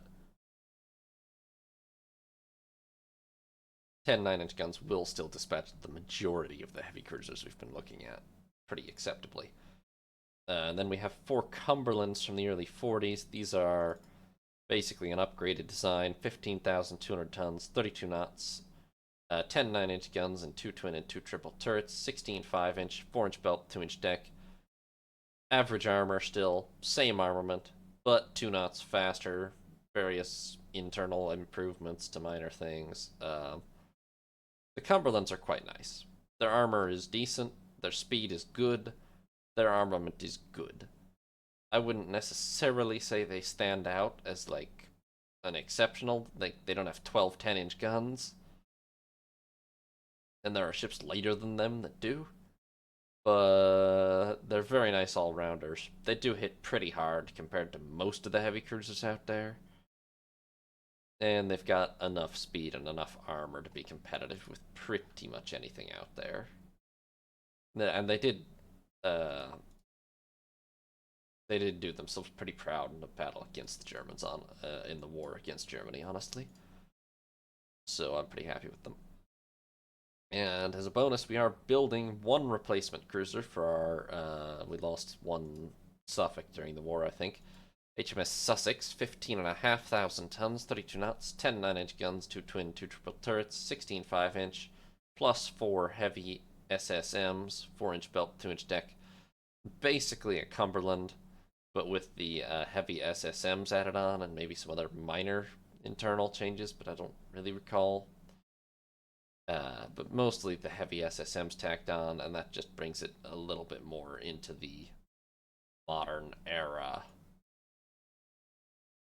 And at that rate, will actually be cheaper than some of the monster cruisers that are being built these days. That said, there might only end up being one, because I suspect SAM cruisers are going to be a thing very, very shortly, if the AI isn't building some already.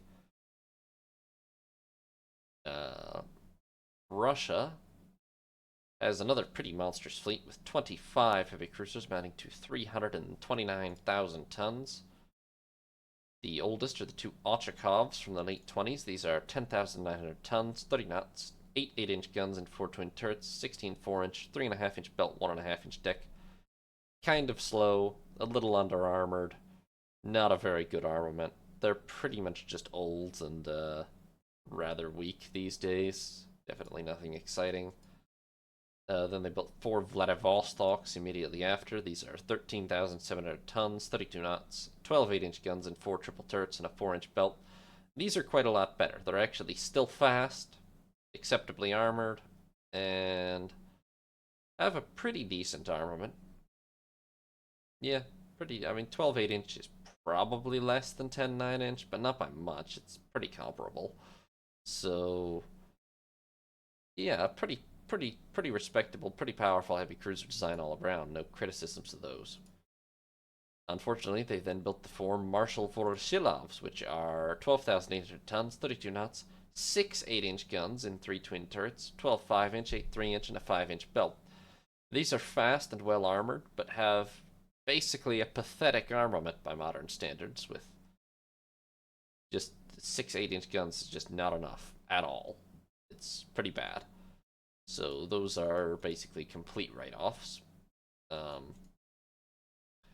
make up for that, in the late 30s, they then built 1, 2, 3, 4, 5, 6, 7, 8, 9 Admiral Makarov class heavy cruisers. These are 13,700 tons, 33 knots, 8 8-inch guns in 4 twin turrets, 12 4-inch, and a 3.5-inch belt.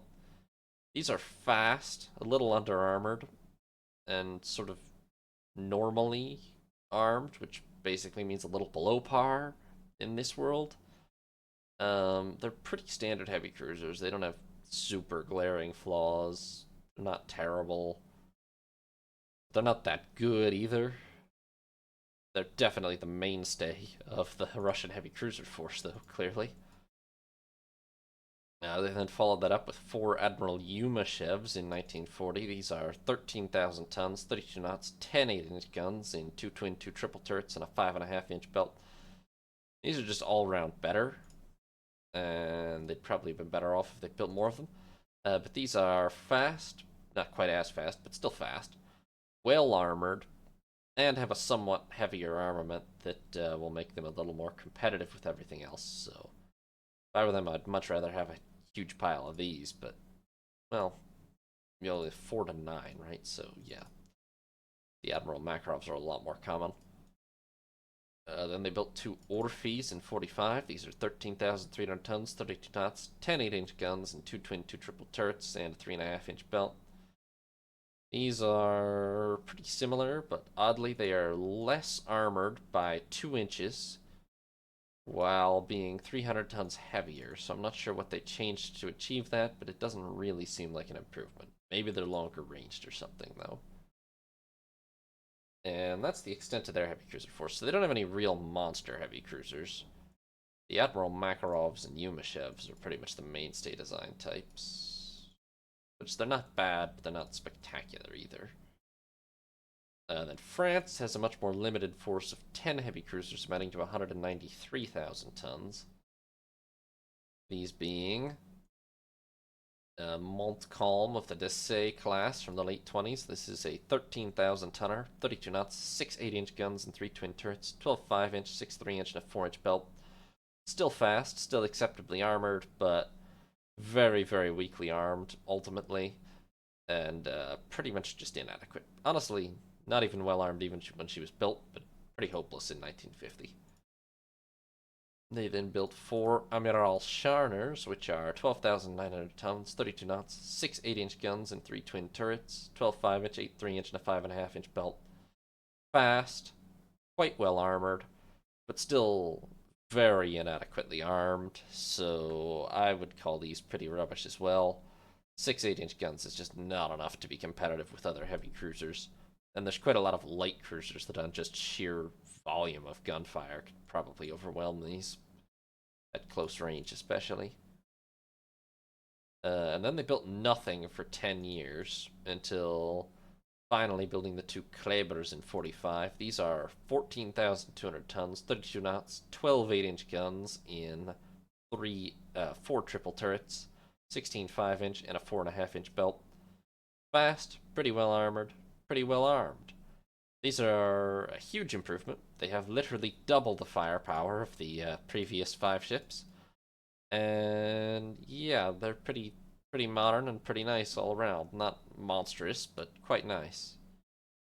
And then they built 3 Colnes, which are 14,100 tons, 32 knots, 12 8-inch guns and 4 triple turrets, 16 5-inch and a 4-inch belt. I mean, half an inch less of belt to save 100 tons is kind of random, but appears to be the only change, so basically everything about the Klebers applies to these as well. And they're building 3 more of these, plus a Henry IV, which is bigger, so they seem like they're on the right track now. But as of this moment, they basically only have 5 decent and functional modern heavy cruisers, with another 4 building, but their force is pretty unimpressive, maybe the weakest among all the great powers, except perhaps Germany, but we just beat up on them really badly, so that's why. Italy then has 18 heavy cruisers amounting to 259,000 tons. These are 2 Anconas from the late 20s. These are 14,200 tons, 30 knots, 12 8-inch guns and 4 triple turrets, 12 4-inch and a 4-inch belt. Not bad. Rather slow now, kind of inevitably, but armor is still acceptable, and armament is still pretty decent as well, so I've definitely seen ships that have aged worse. These are not that bad. Then San Justo, 14,900 tons, 31 knots, 10 10-inch guns in 2 twin and 2 triple turrets, 10 5-inch, 4 3-inch, and a 4.5-inch belt. So, decent speed, good armor, and a very heavy armament, actually. The 10-inch guns do tend to make a cruiser stand out, and this one definitely does. These are, for squeezing it into a 14,900 ton displacement, this is quite a formidable heavy cruiser overall still. Rather old, but still quite powerful. I mean, it depends, maybe the guns aren't that modern, but the guns don't actually change that much usually from by 1930 usually everybody has pretty decent guns, so depending on if it's been modernized with modern radar and such, probably a pretty powerful ship still. They then took a pretty long building break, but returned in the late 30s with the 3 Pisas, which are 13,300 tons, 32 knots, 10 8-inch guns in 2 twin, 2 triple turrets, 16 3-inch, 4.5-inch belt, 2-inch deck. Fast, pretty well armored, decently armed. Not spectacularly armed, but a pretty respectable class of heavy cruisers all around. Nothing super special, but respectable. 2 Zaras, 14,200 tons, 32 knots, 12 8-inch guns and 4 triple turrets, 4.5-inch belt. Fast, pretty well armored, quite nicely armed. I mean, these are very good. No objections at all to the Zaras. Then they built 4 Trentos in 45. These are 14,600 tonners, 31 knots, 12 10-inch guns and 4 triple turrets, 16 5-inch and a 3.5-inch belt. A little slower than average. Not super well armored either. But it does kind of make up for it with an extremely heavy armament. Perhaps a bit of a glass cannon type, but very, very heavily armed nonetheless, and this will smash. Objectively, this will smash most other heavy cruisers it runs into most of the time, yeah. Then 3 Polas, 12,700 tons, 32 knots. 10 8-inch guns and 2 twin and 2 triple turrets, 16 3-inch and a 3.5-inch belt. Good speed, a little under armored. Not a super spectacular armament, but okay. I would call this cruiser as a whole okay, but for something built in 48, it's not that exciting at all. And then 3 Livornos with a 4th building. These are 12,900 tons, 31 knots, 8 8-inch guns and 4 twin turrets, 12 4-inch and a 4.5-inch belt, plus 2 triple torpedo tubes. Honestly, for a brand new design, it's a little slow. It's okay. Armor's alright, but a little slow and definitely not very well armed. So, not that powerful. But the Italians have a very strong cruiser force overall, I would say. Pretty much none of them are super terrible. In fact, the brand new ones here are maybe some of the very worst in the whole fleet, to be honest. 8-inch guns is just not very much in this world. Then Japan has 19 heavy cruisers amounting to 277,000 tons. Oldest are the 2 Asos from the late 20s. These are 12,800 tons, 29 knots, 6 10-inch guns and 3 twin turrets, 8 6-inch, 6 4-inch, and a 3.5-inch belt. Kinda slow, a little under armored. Their armament is still pretty powerful because the 10-inch guns do hit very hard. And they've got a decent, they've got a light cruiser's worth of secondaries as well. But I would pretty comfortably bet on one of my ships with 10 9-inch guns over this, or one of the other modern ones with 12 8-inch guns. 6 gun barrels is just kinda lacking on any modern ship, even if they are pretty big gun barrels, so it's also slow and not super well armored, so I wouldn't bet too highly on those in this modern day and age. Then 2 Albas from the early 30s, 13,100 tons, 30 knots, 8 9-inch guns and 4 twin turrets, 8 5-inch, 8 4-inch, and a 4.5-inch belt. A little slow and outdated still. Pretty well armored.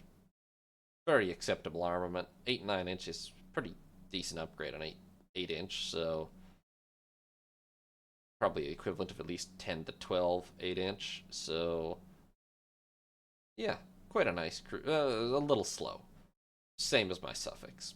Definitely age is holding them back in that regard, but not terrible. Then they built the 2 Iwates, which are 14,400 tons, 31 knots, 12 10-inch guns and 4 triple turrets, 16 5-inch, 4-inch belt, 1.5-inch deck. Better speed, not great, but better. Acceptable armor. Extremely heavily armed. So they're showing their age a little with the speed, maybe with other stuff too. If they really don't have electro-optical director, that's definitely showing its age. But it's a very heavy armament still, so these will still probably tear apart most of what they meet in terms of heavy cruisers. 12 10-inch guns is very hard to beat. Then 2 Okuras, 13,100 tons, 33 knots, 10 8-inch guns in 2 twin, 2 triple turrets, 16 3-inch, and a 4.5-inch belt. Fast, well armored, acceptably armed, not bad at all overall. Yeah, not bad at all overall at all. I mean, fast, well armored, quite acceptably armed. Not outstandingly armed, but decent. For 13,100 tons, pretty decent all around, yeah. Then the one-off Kako, which is rebuilding, but she's 13,100 tons, 31 knots, 8 inch guns, 12 4-inch. That's pretty bad, actually. If those stats are accurate, she's or the same displacement as Ogura's. Is apparently 2 knots slower and with 2 less guns for gaining some torpedo tubes and some aircraft. That does the aircraft might actually be enough to cause that because they're kind of heavy. That's not a worthwhile trade-off in my opinion, though. 2 aircraft for 2 guns and 2 knots? No, I don't think so. Then they built 4 Nebas, which are 13,600 tons, 33 knots, 9 8-inch guns, and 3 triple turrets, 16 3-inch and a 4-inch belt. Fast, quite acceptably armored. Quite acceptably armed, but not very well armed. Fast, but not a really exceptional class. There's definitely better ships around, I would say. Then the one-off Ibuki from 44, 13,700 tons, 33 knots, 9 8-inch guns, 4-inch belt. Very similar to the Neba class. In fact, I struggle to even see what the difference is. These weigh 100 tons more, but I don't even know what they got for that. They have radar AA, which is just a modernization thing, I think, so...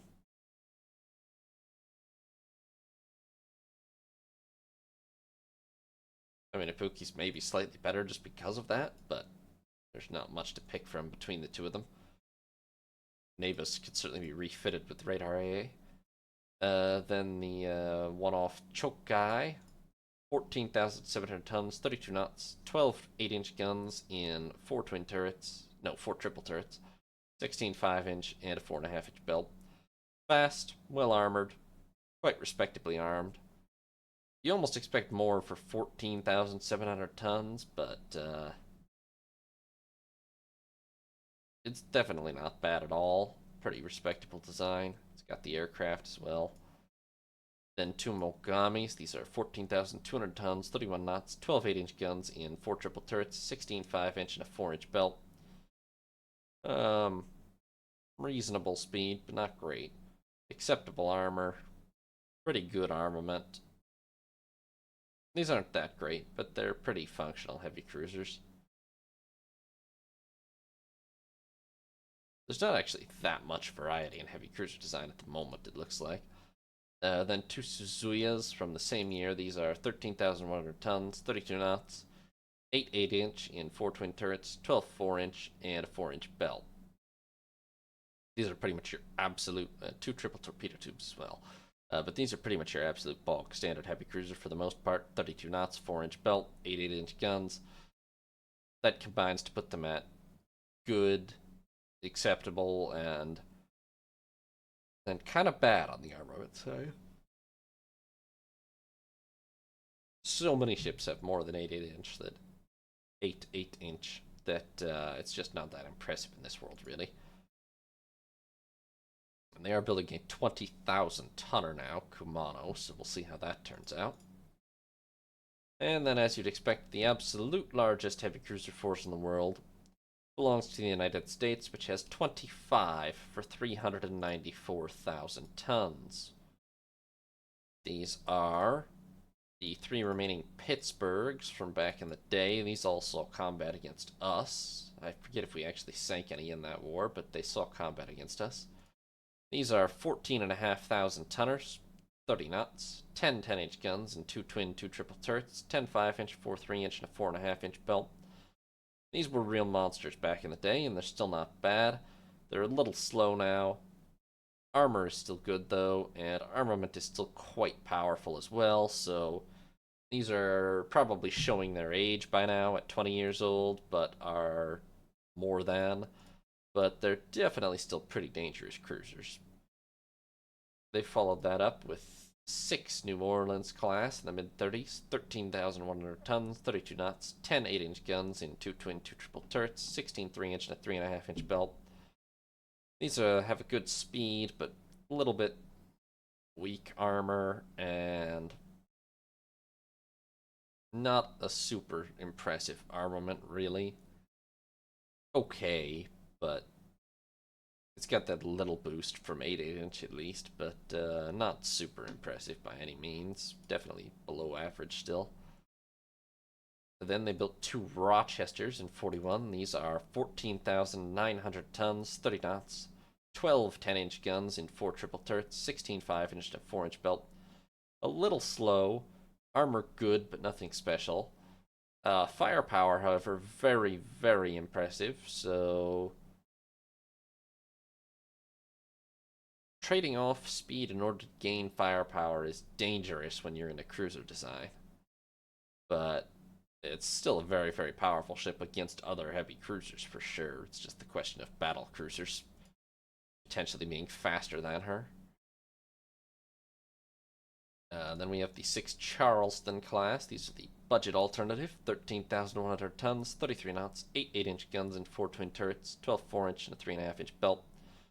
Fast, but a little under armored, and definitely not very well armed. So high speed's about all they've got going for them. 2 triple torpedo tubes as well, but yeah, this is an unexceptional sort of below average design. Pretty much just fast. They make up the numbers. Then 5 Tuscaloosa class ships, 13,600 tons, 33 knots, 9 8-inch in 3 triple turrets, 16 3-inch and a 4-inch belt. Fast, acceptably armored. Armament marginally better than 8-inch, but still not very good. Better than the Charlestons because of armor as well as armament, but not all that great still. Then the one-off Bullfinch from 49, a monster at 16,400 tons, 33 knots, 10 10-inch guns in 2 twin, 2 triple turrets, and 22 3-inch dual-purpose, plus 4 heavy SSMs, and a 5.5-inch belt. So this really is a monster. Very fast, very well armored, very heavily armed in guns, and the SSMs to boot. I would say that right now USS Bullfinch is probably the most dangerous heavy cruiser in the world. And honestly, she'll keep that title because my own Sussex is already inferior, while not yet even launched. To kind of a startling degree, considering she's only 900 tons lighter and is also a brand new design. But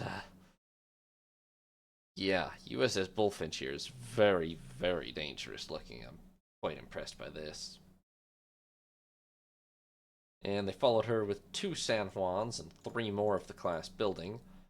These are 15,900 tons, 30 knots, 12 10-inch guns in 4 triple turrets, 16 3-inch, 4 heavy SSMs, and a 7-inch belt. Well, these are oddly slow. This is almost like the battleship of heavy cruisers, because it's kind of slow, really. For a brand new design, it's actually quite slow, but extremely heavily armed. The 12 10-inch plus the SSMs makes this, technically speaking, the most heavily armed heavy cruiser class in existence, and extremely heavily armored. So, although it's kind of slow, this is both the most heavily armed and the most heavily armored heavy cruiser in existence at this moment. And that's got to count for something. I don't actually know that I would take this over the Bullfinch class. Or the Bullfinch one-off. I think I'd probably rather have a Bullfinch, but you can't say too much against the San... Well, what you can say against the San Juans is that they're slower enough that they're going to be pretty vulnerable to battle cruisers, but they are awfully heavily armed and armored. I mean, against other heavy cruisers, they're going to be practically unstoppable. And so that's the situation with heavy cruisers. Very impressed by the latest wave of US heavy cruisers. But everybody has quite a lot these days, mostly. France has a very weak force of heavy cruisers. Germany too, but they have an excuse at least. And so that will bring us over to capital ships, carriers, battleships, battlecruisers.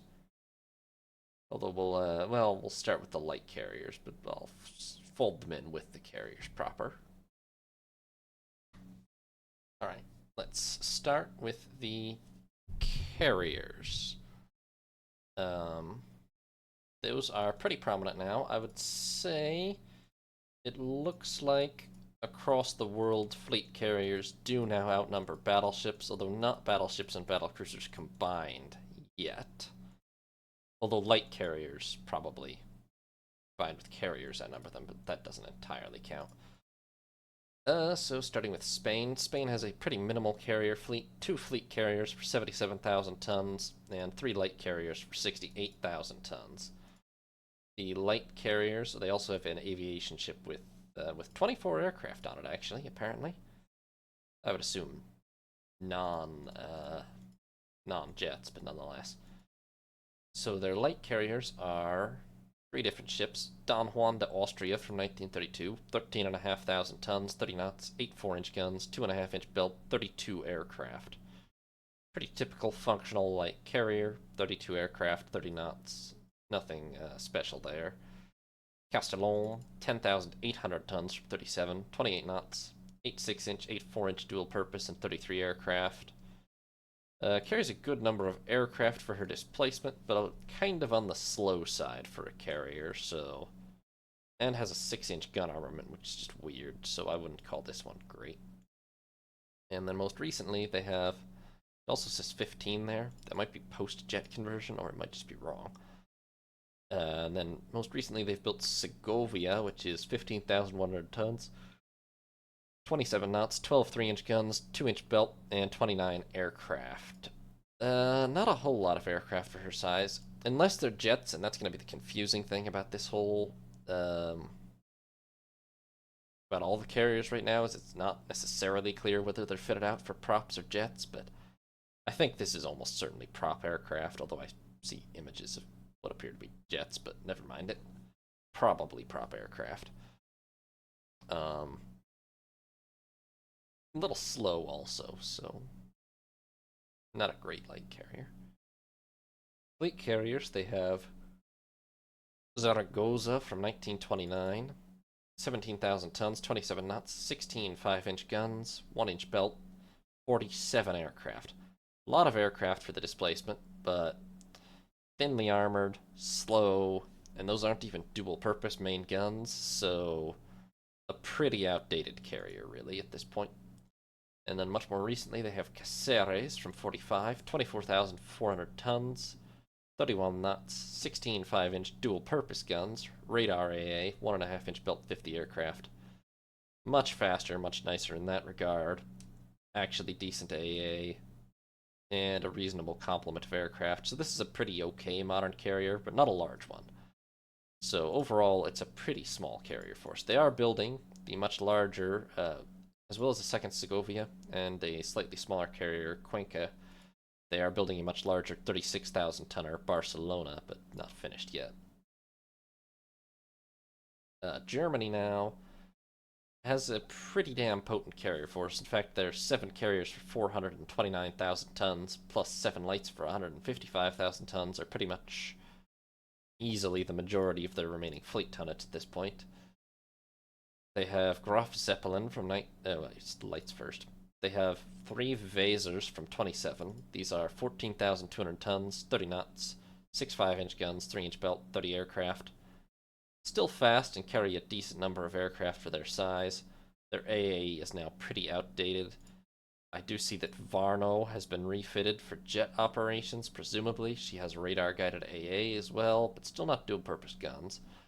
And she only carries 13 jets, which means these were okay, even decent light carriers for prop operations, but they are just officially not suitable for jet operations. Really, 13 is a pretty anemic number of aircraft, so not too worried about them going forward, although they were all right up to this point. And they have Emscher from 31, 10,900 tons, 28 knots, 8.6-inch, 8.4-inch, 33 aircraft. Kind of a weird armament, a little slow. Decent number of aircraft for her size. It looks like maybe she carries 15 jets. Then 2 Prims class from 34. These are 15,300 tons, 30 knots, 6.5-inch, 2-inch belt, 2-inch deck. Looks like 13 jets, which is, again, like fast enough. New refitted AA, still not dual purpose guns. Armor's fine. Decent deck even. But a very minimalistic number of aircraft post refit. And then Jade from 47, 14,000 tons, 29 knots, 8 3-inch guns, radar AA, possibly basically unarmored, but carries 28 aircraft. If they've managed to actually, if those are actually jets like the image depicts, then they've done pretty nicely there, although she's not very fast and pretty much unarmored, but at least she is a light carrier that carries a respectable number of jets. And they are building 3 more of those, plus a Reknitz. They also have a 24 aircraft aviation vessel, but it's a seaplane carrier, so who cares about that? Fleet carriers, they have Graf Zeppelin from 1930, the old lady of the force, 21,800 tons, 29 knots, 8.6-inch, 12.4-inch dual purpose, 2-inch belt, 67 aircraft. A little slow by modern standards. Pretty typical armor. Not a great armament, but okay. A pretty respectable number of aircraft, especially for her size, so a very functional and decent carrier. Then they have the 2 much larger Peter Strassers from 42-43. Hindenburg and Europa. They must have lost the actual Peter Strasser, maybe. 34,300 tons, 29 knots, 16 5-inch dual purpose, radar AA, 1.5-inch belt, 43 aircraft. That is pretty much assuredly the number post-jet conversion. A carrier this size probably would have carried like 80 prop aircraft, so the Peter Strassers will be at least functional for jet operations. They're not very fast or very well armored, but they'll be decent at least. Then we have Grunau and Moltke from 44, and Kratzberg from 44 through 46. 34,800 tons, 28 knots, 16 4-inch guns, dual purpose, radar AA, 3-inch belt. Looks like 49 jets, 75 prop aircraft. Well enough armored, decent enough armament. A little slow though, but a good complement of aircraft. Actually, 49 compared to 43 is not that great, but it's the armor in part. Oh, it's they only weigh 500 tons more. Oh, actually, I take that back. For 500 tons more, an extra 6 aircraft is actually very good, especially as she seems to have more armor. But it could be a deck armor thing.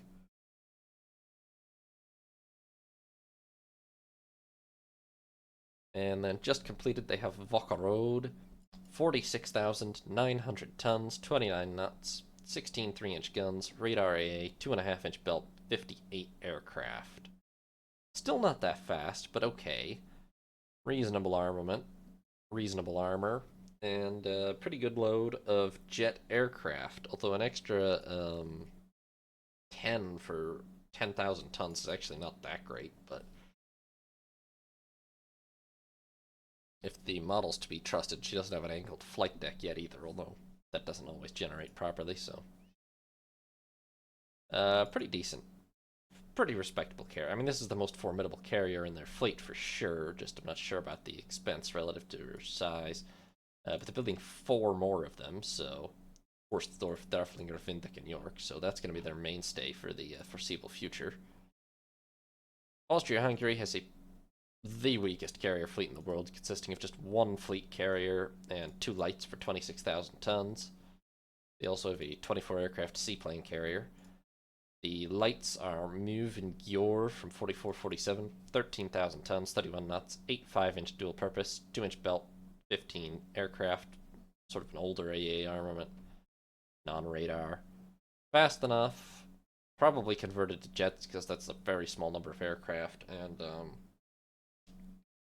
yeah, pre-jet light carriers don't really carry enough jets to actually be useful, so these are almost worthless. And then their 1 real carrier, From 32, the 18,300-ton Prague, 28 knots, 8.6-inch, 10.4-inch, 2-inch belt, 57 aircraft. This wasn't ever a really spectacular carrier. She's a little slow. Her armament has a bunch of useless 6-inch, not modernized AA. A good number of aircraft for her size, for sure, but she's not going to take well to jet operations, so the Austrians might as well start over, and they probably are with the 28,000-ton Wien here, but that's not enough to give them a very potent carrier fleet either. Not on our own. We currently have 0 light carriers and 8 fleet carriers for 256,000 tons. These would be Courageous, Furious, Glorious, and Irresistible of our first class, built 3132. Those are 23,200 tons, 30 knots, 8 6-inch guns, and 12 4-inch dual-purpose. Unmodernized, but heavy, medium and light AA. 2-inch belt, 1-inch deck, 1-inch flight deck, and 60 aircraft. I would say much the same as I've said about other old carriers. The armament is not optimal, and the AA is not modernized, but pretty respectably armored, a good speed, and quite a few aircraft for the size still. So I think the Courageous class is still pretty potent, but is going to fade out of relevance very quickly as we reach the jet age here. And then the 4 much more modern, Ark Royal, Illustrious, Formidable, and Victorious from 42 to 44. These are pretty much double the size at 40,800 tons, 33 knot speed, 14 5-inch dual purpose, unmodernized but very heavy medium and light AA, 3-inch belt, 2-inch deck, and flight deck, which makes double the armor of the Courageous class, and 85 aircraft. So these are very fast. Quite a heavy armament, although I should modernize the AA. Maybe I did at some point not that long after this, actually. Very well armored, and a lot of aircraft. These are very nice carriers, in my opinion, still. Just, they're not yet converted for jet operations, and that will obviously be limiting for them. Plus other modernization efforts, basically, but they're still very, very... I mean, they're some of the best carriers in the world as of 1950, for sure. Then we look over at Russia. They have 3 fleet carriers for, well, 140,000 tons, but that's with 2 more building. And 4 lights for 58,000 tons, which is pretty small for a country of their size overall. The light carriers are Polyarnaya Zvezda from 35, 15,400 tons, 29 knots, 8 6-inch, 12 4-inch, unmodernized AA, 2-inch belt, 2-inch deck, 32 aircraft. A little slow. 6-inch armament, which is kind of especially wasteful on a ship at this size. Respectable armor and a good number of aircraft for her size, but I don't know, there's definitely some missed tricks for a light carrier here. A little slow, unnecessary 6-inch guns, etc. But could be worse. Oh, and then Odessa is her sister ship. And she'll only carry 13 aircraft, it looks like, after jet refit, which makes her practically useless now. Then they have from 45 Volga, 12,900 tons, 30 knots, 8 5-inch dual purpose. Radar AA, 1.5-inch belt, 15 aircraft. Fine in every respect, except that she just only carries 15 jets, which is just not enough to be a really potent force. And then Etil from 49, 15,100 tons, 27 knots, 12 3-inch, unmodernized AA, 1.5-inch belt, 29 aircraft. Awfully slow, not very well armored, not a super heavy armament. But I am guessing that's actually 29 jets they've crammed in, which makes her more useful than all the other light carriers, despite all the other flaws, so that's something. For fleet carriers, they have Novosibirsk and Minsk from 33. These are 18,100 tons, 28 knots, 8 6-inch, 12 4-inch dual purpose, 1-inch belt, 56 aircraft. These are slow and badly armored and have a suboptimal armament. But in fairness, they've crammed quite a lot of aircraft into a very small hole for that number of aircraft, so there's something to be said for them, for sure. although it appears they only carry 34 or 32 after jet modernization, which means they're not taking very well to jet modernization, really. Then they have the much larger Yerevan from 37, 33,600 tons, 29 knots, 16 5-inch dual purpose, unmodernized AA, 2.5-inch belt, 81 aircraft. Not super fast, decent armament and armor, a lot of aircraft at the time at 81. I mean, compared to the 85 of our Ark Royals that are like 7,000 tons heavier, and 54 aircraft post modernization.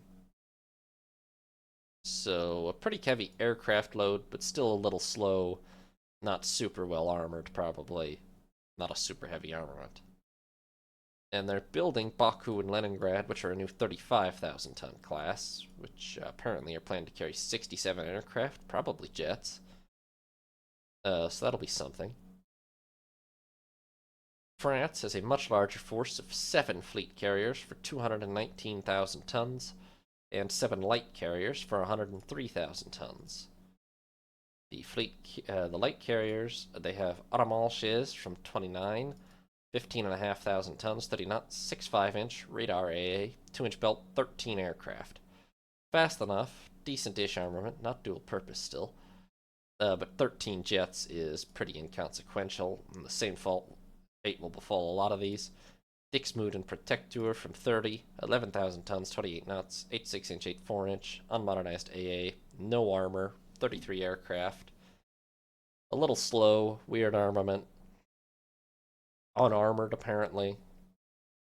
But fit a decent number of aircraft onto a hull of that size. Still does relative to Armanches, but only at 15 or 14, either way. Not anywhere near enough, really. And Protector has had the 6-inch removed, which is probably a good thing, but carries less aircraft still, which is weird. Not faster. How are these sister ships? They're significantly different. Probably just means our intel is wrong on one of them or something. Or one of them has been heavily refitted in some way that the other wasn't. Either way, they're both too small for modern jet operations, really. Then we have Louvre from 38, 12,400 tons, 29 knots, 8 4-inch, no radar AA, 2.5-inch belt, 32 aircraft. A little slow, but perfectly decent in the pre-jet era. Looks like she carries 15 jets, which is not enough. Then Calvados and Wagram from 41, 14,300 tons, 30 knots, 12 5-inch dual purpose, no radar AA, 2-inch belt, 32 aircraft. Fast enough, well enough armed, well enough armored, good complement of aircraft, a pretty decent average typical light carrier, which also means she's only going to carry 15 jets, so that's not enough. And Souverain from 46, 10,900 tons, 31 knots, 8 5-inch, unmodernized AA, no armor, 32 aircraft. Fast and a decent armament, but totally unprotected. Carries a decent number of aircraft on a very small hull because of that, but it's not going to be a decent number of aircraft after jet conversion, and she's still going to have no armor, so not sold. And they're building Regulus, which is a 14,000 tonner. Fleet carriers, the core of the fleet is still the 4 Ponlev class, Ponlev, Bern, Verdun, and Joffre from the early 30s. 22,800 tons, 30 knots, 8 6-inch, and 16 4-inch dual purpose, unmodernized AA, 2-inch belt, 70 aircraft. A lot of aircraft to pack onto a relatively small hull here. It appears it'll only be 45 or so post-conversion, though. Which is still competitive, so these convert relatively okay. 43 or 45 aircraft. And a 16-inch armament, although not or 16 5-inch armament, but not dual purpose, apparently, so I don't know why they bothered. So these can be functional still, but they're going to be a little hampered by jet operations. And then they have Lafayette from 35, 31,300 tons, 30 knots, 16 4-inch dual purpose, no radar AA, 2.5-inch belt and deck, 87 aircraft. Very large, quite powerful carrier, fast enough. Well armed, pretty well armored. Carries a lot of aircraft. No real flaws on Lafayette, except obviously jets are going to reduce that aircraft complement a lot, but the same's true of my Ark Royals, so yeah. Then in 40, they built the very large Boy Belleau, 36,300 tons, 29 knots, 16 4-inch, non-radar AA, 3-inch belt and deck, 100 aircraft. A little slower, still pretty decently armed, although not as heavily as my carriers, but pretty decently armed, pretty well armored. 3-inch deck is quite good, and a lot of aircraft, so no huge flaws, just a little slow, but very powerful ship for sure. And most recently in 44, they built Rochambeau, 36,000 tons, 28 knots, 16 5-inch dual purpose, radar AA, 3-inch belt, 67 aircraft. I would assume, based on her size, that those are jets, and it's a lot of jets. But to fit that many on, she's kind of slow.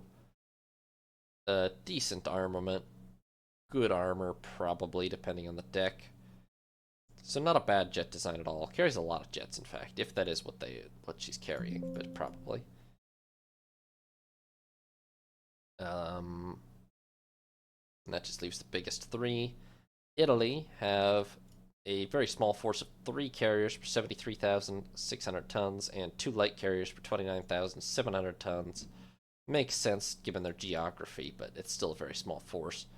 They have Trento from 45, which is 14,600 tons, 31 knots, 8 5-inch, radar AA, 3.5-inch belt, will only carry 13 aircraft, so good in every other regard, but just unsuitable for jet conversion, really. And then Sagittario from 49, 15,100 tons, 26 knots, 12 3-inch, no radar AA, 2-inch belt, 29 aircraft. Pretty middling okay armament. Relatively weak armor. Very slow. And all that to cram these jets in, obviously, but... And they did cram the jets in, but it's awfully slow, so I'm not too sold on that. For fleet carriers, they have Persio from 28, which is pretty old, 17,000 tons, 30 knots, 16 5-inch, no radar AA, 2.5-inch belt, 40 aircraft. Fast enough, acceptably armed, although it's not dual purpose and it's not radar and it's not that many, so it's not great. Acceptable armor, hard to say what the deck is. Honestly, not that many aircraft. This thing is barely bigger than a light carrier, and it's not going to convert very well to jet operations, I suspect, so pretty obsolete. More recently, they have Vega and Veron, built just last year, 28,300 tons, 30 knots, 16 3-inch dual purpose, no radar AA, 2.5-inch belt, 40 aircraft. I'm guessing that's 40 jets. They've done alright here. Fast enough, acceptably armed, acceptably armored, and a decent little complement of jets, but, I mean, realistically, this is an awfully small carrier still, ultimately. A functional carrier, but not a very powerful one. Japan and the United States, on the other hand, have plenty of carriers. Japan currently has the world's largest carrier force, with 10 in service and 3 building for 358,000 tons, plus 3 light carriers for 179,000 tons. The light carriers would be the Junyo, Chitose, and Ryujo. These are 15,700 tons, 31 knots, 8 6-inch, and 12 4-inch dual purpose, no radar AA, 2.5-inch built, 32 aircraft. Fast, pretty well armed, although with the suboptimal 6-inch. Decently armored, decent number of aircraft.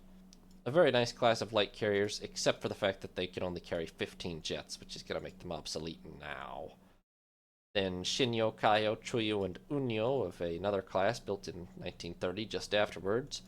15,200 tons, 31 knots, 8 6-inch, 12 4-inch, 1-inch belt, 32 aircraft. Smaller, but with less armor, and fits just as many aircraft in at 32, so basically unarmored, but otherwise good, well, suboptimal armament as well. But a very functional light carrier class, but only going to carry 13 jets, which is even worse, so also obsolete now. Then from 34, they have Otakisan Maru and Taiyo, which are 10,700 tons, 28 knots, 6 5-inch guns, not dual purpose, radar AA, no armor, presumably carried 31 aircraft on a very small displacement, so that was pretty good. But today it's just slow, poorly armed, and carries a pretty useless number of jets, so not great. Then from 1940, Taisha Maru and Kurama, also a very small class, 10,900 tons, 30 knots, 8.5-inch dual purpose, radar AA, unarmored 15 aircraft. Actually a decent speed and a decent armament, but literally unarmored isn't great, and her 15 jet complement is pretty hopeless, really. Most recently, they've built Chigusa Maru and have a sister Ryuho building. This is 14,000 tons, 28 knots, 8.3-inch, non-radar AA, no armor, 28 aircraft. Slow and unarmored. Not a very good armament either. But they packed 28 probably jets into a very small hull. So arguably that's what really counts the most, and she's got that at least. For fleet carriers, they have old Zoikaku from 1927, 17,100 tons, 28 knots, 16 5-inch, radar AA, half-inch belt, 27 aircraft. If 27 is what she originally carried, that's hopeless. If it's post-jet conversion, that's a bit better, but still not very good. It's actually kind of decent for displacement if it's post-jet conversion, but still not very many for a fleet carrier either way. She's kind of slow, nearly unarmored, and doesn't have a great armament, especially as these aren't even dual purpose.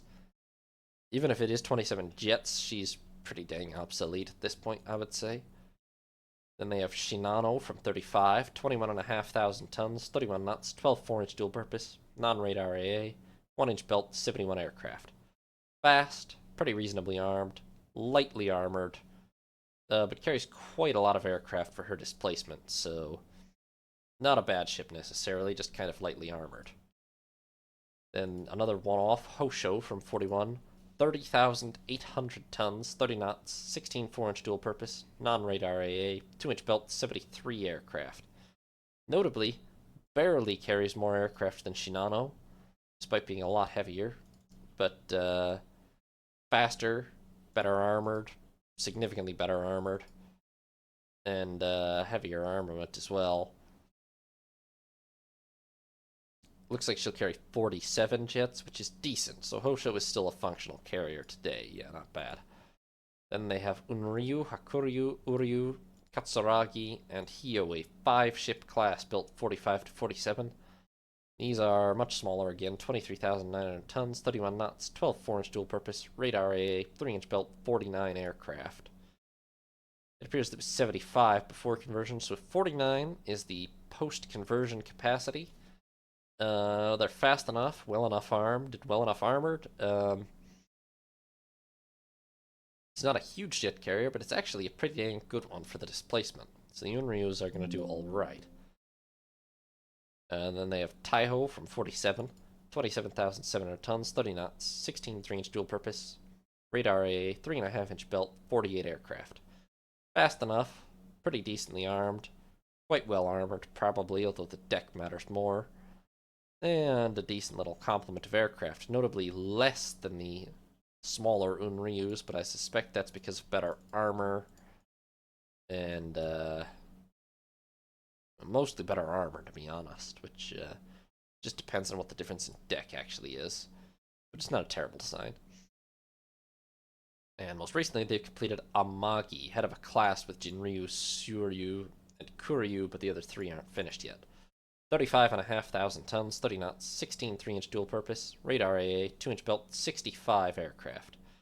As long as those are all jets, which they probably are, she's looking pretty good. Fast enough, kind of a mediocre armament, but acceptable. Mediocre to light armor as well, but a very good complement of aircraft, so Amagi is a pretty functional jet carrier, and then they've got 3 more building. And finally, that brings us to the US. They have 8 fleet carriers for 224,000 tons, just a bit less than us, but also 14 light carriers for 178,000 tons. The light carriers start with Bogue and LaSalle from 27, 7,900 tons, 24 knots, 8 6-inch, 8 4-inch dual purpose, no armor, 26 aircraft.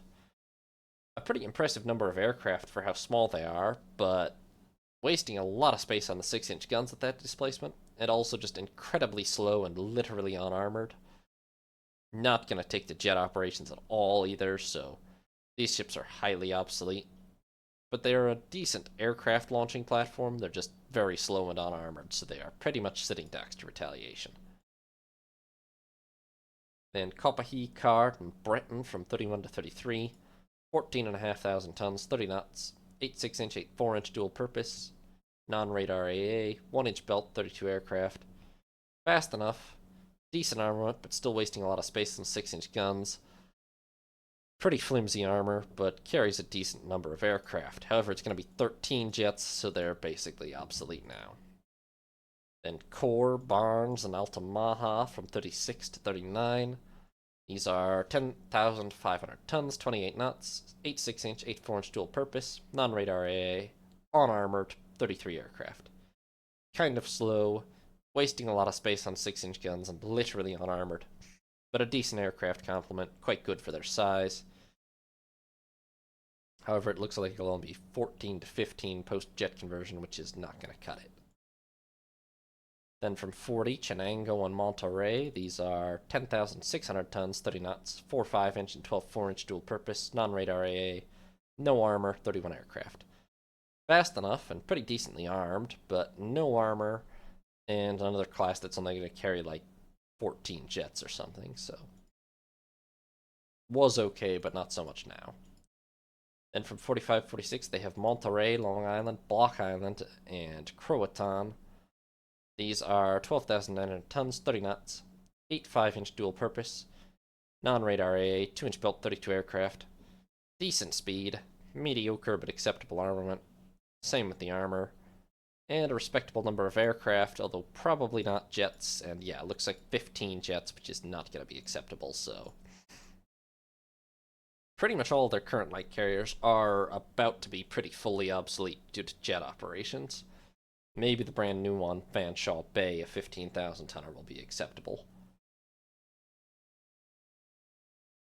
For fleet carriers, they have Yorktown and Langley from 28. These are 19,300 tons, 30 knots, 16 5-inch guns, radar AA, 1 inch belt. Decent speed. Would be a decent armament, but apparently it's not even dual purpose, so not that decent at all. Looks like pretty flimsy armor. Probably carried at like 60 aircraft at some point. Now carries 30 jets, which functionally means she's not taken the transition to jets all that well. Too old and too small. And at this point, she's fast enough, but pretty mediocre armament, pretty poor armor, and not a very large aircraft complement, so those two are pretty obsolete. And they have Enterprise and Wasp from 33-34, 31,400 tons, 32 knots, 16 5-inch dual purpose, radar AA, 2 inch belt, 58 aircraft. Very fast, quite a nice armament. Not great armor, but acceptable. And I'm assuming that's probably jets, because I think they would have carried more than 60 prop aircraft. And if so, that's a quite respectable jet complement. So yeah, 86 prop aircraft. 58 jets is not bad at all. These are still quite decent and could continue serving well into the jet age. They followed that with Bunker Hill, Hornet, Bonhomme, Richard, and Lake Champlain, 37 to 41. 30,700 tons, 30 knots, 16 5-inch dual purpose, radar AA, 2.5 inch belt, 63 aircraft. That's post conversion. So fast enough, very respectable armament, acceptable armor, and a very large aircraft complement, bigger even than the Enterprises. It was 93, but it's now 63, which is still a pretty decent jet carrier, so on the one hand, they haven't built any new carriers since 41. On the other hand, these 6 at least are still going to be very functional well into the jet age, so could be worse. And that's the carriers of the world. No real large dedicated jet carriers completed yet, I have to say. I'm pretty sure everything we've seen has been a conversion. And that goes for me as well. I don't even have any converted yet. But that'll happen soon. And so that will bring us on to the no longer quite Kings of the Waves, but still pretty relevant, battleships and battlecruisers, the gun capital ships. So, all big gun capital ships. These are sort of a bit of a dying breed by 1950, but not entirely, as most of the world's leading navies are actually launching one last class or two of extremely massive super battleships. Now, the world's smallest power, Spain, still has only a single big gun capital ship, the now 23-year-old Numancia the First, 26,300 tons, 25 knots, 10 12-inch guns in 2 triple and 2 twin turrets, 14 5-inch, 4 3-inch, and 11-inch belt. She's pretty much a relic at this point. At the time of being built, she was a pretty good treaty battleship, but she is now, compared to the latest things, slow, under-armored, and ridiculously undergunned. It's not that she's bad for 26,000 tons, she's not. She is, however, bad compared to the 50-plus thousand ton monstrosities, which are now pretty much standard across the newer elements of the world's fleets. But she'll do okay against other relics that still exist.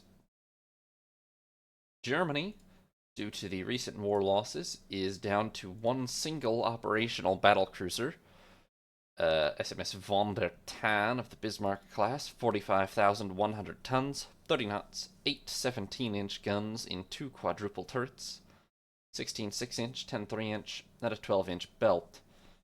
Very fast. Well, she's a battlecruiser, so actually not exceptionally fast for a battlecruiser, merely adequate, more like. Quite well armored.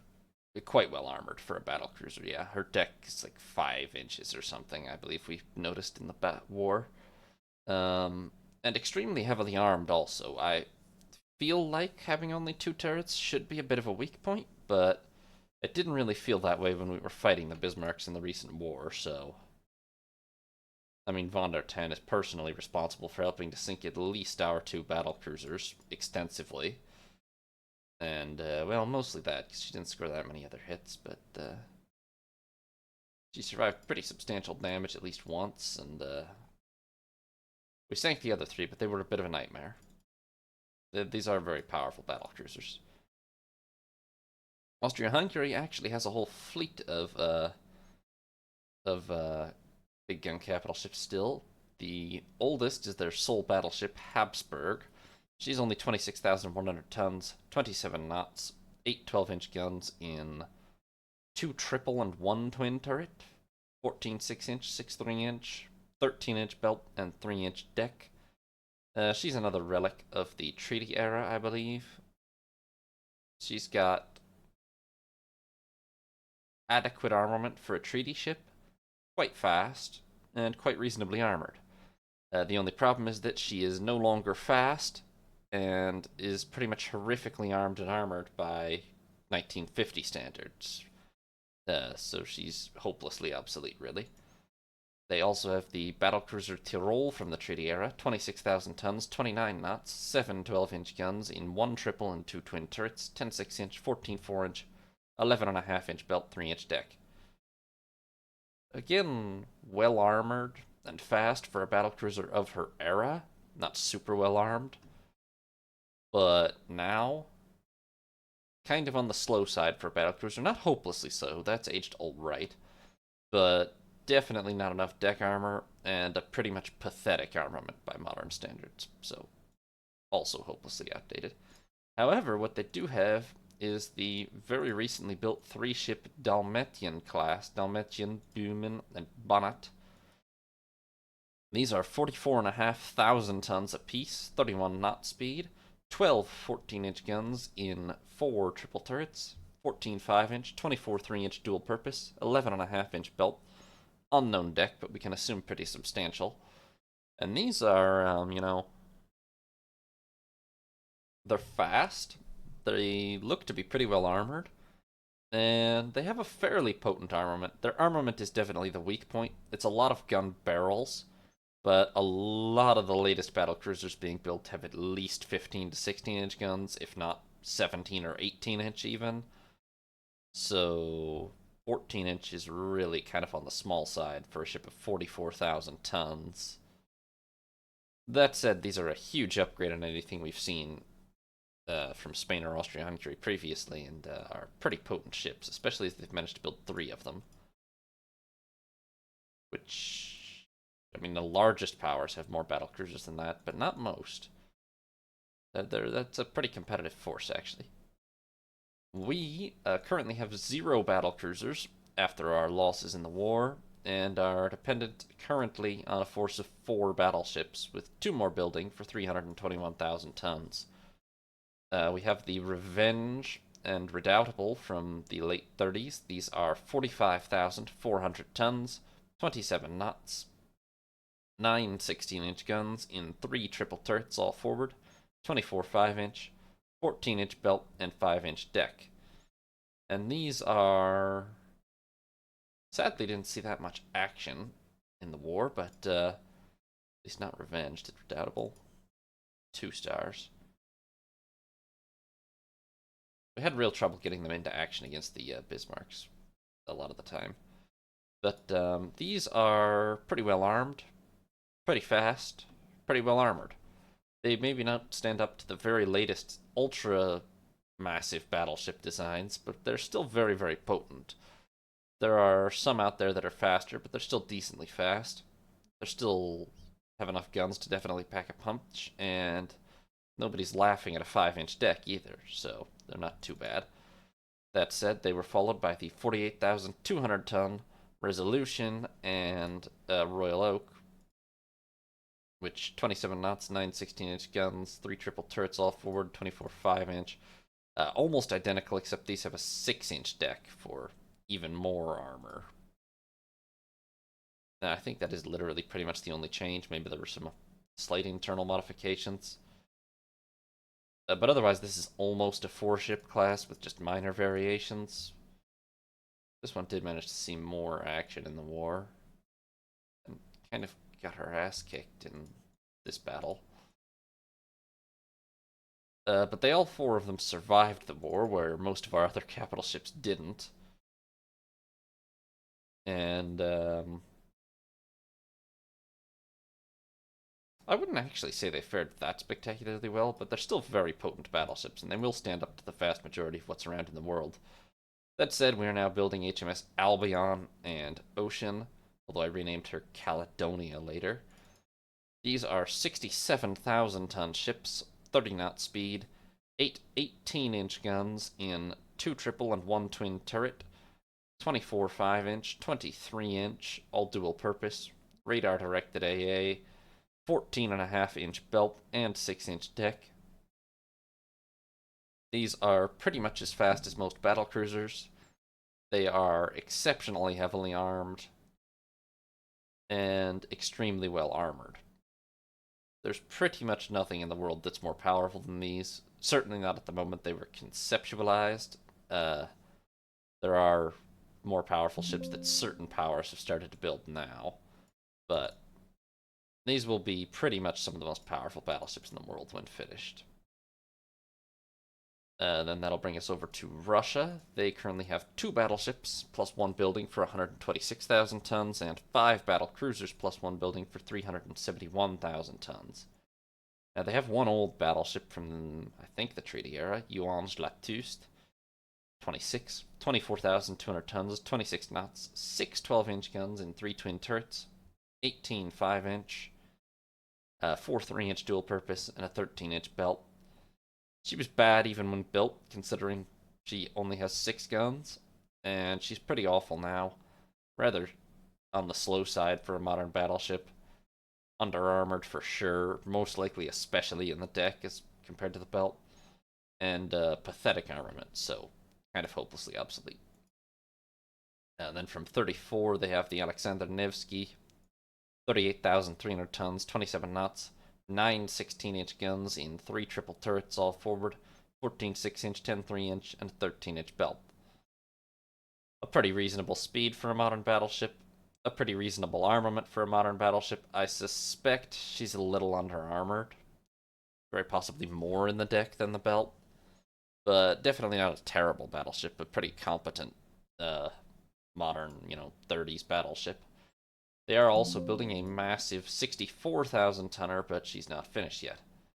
Their battle cruiser force is extremely potent, as they have, just in the last 5 years, well, in 46, 45, they launched 5 62,000-ton battle cruisers: Grozdanin, Dzerzhinsky, Vyborg, Komintern, and Chkalov.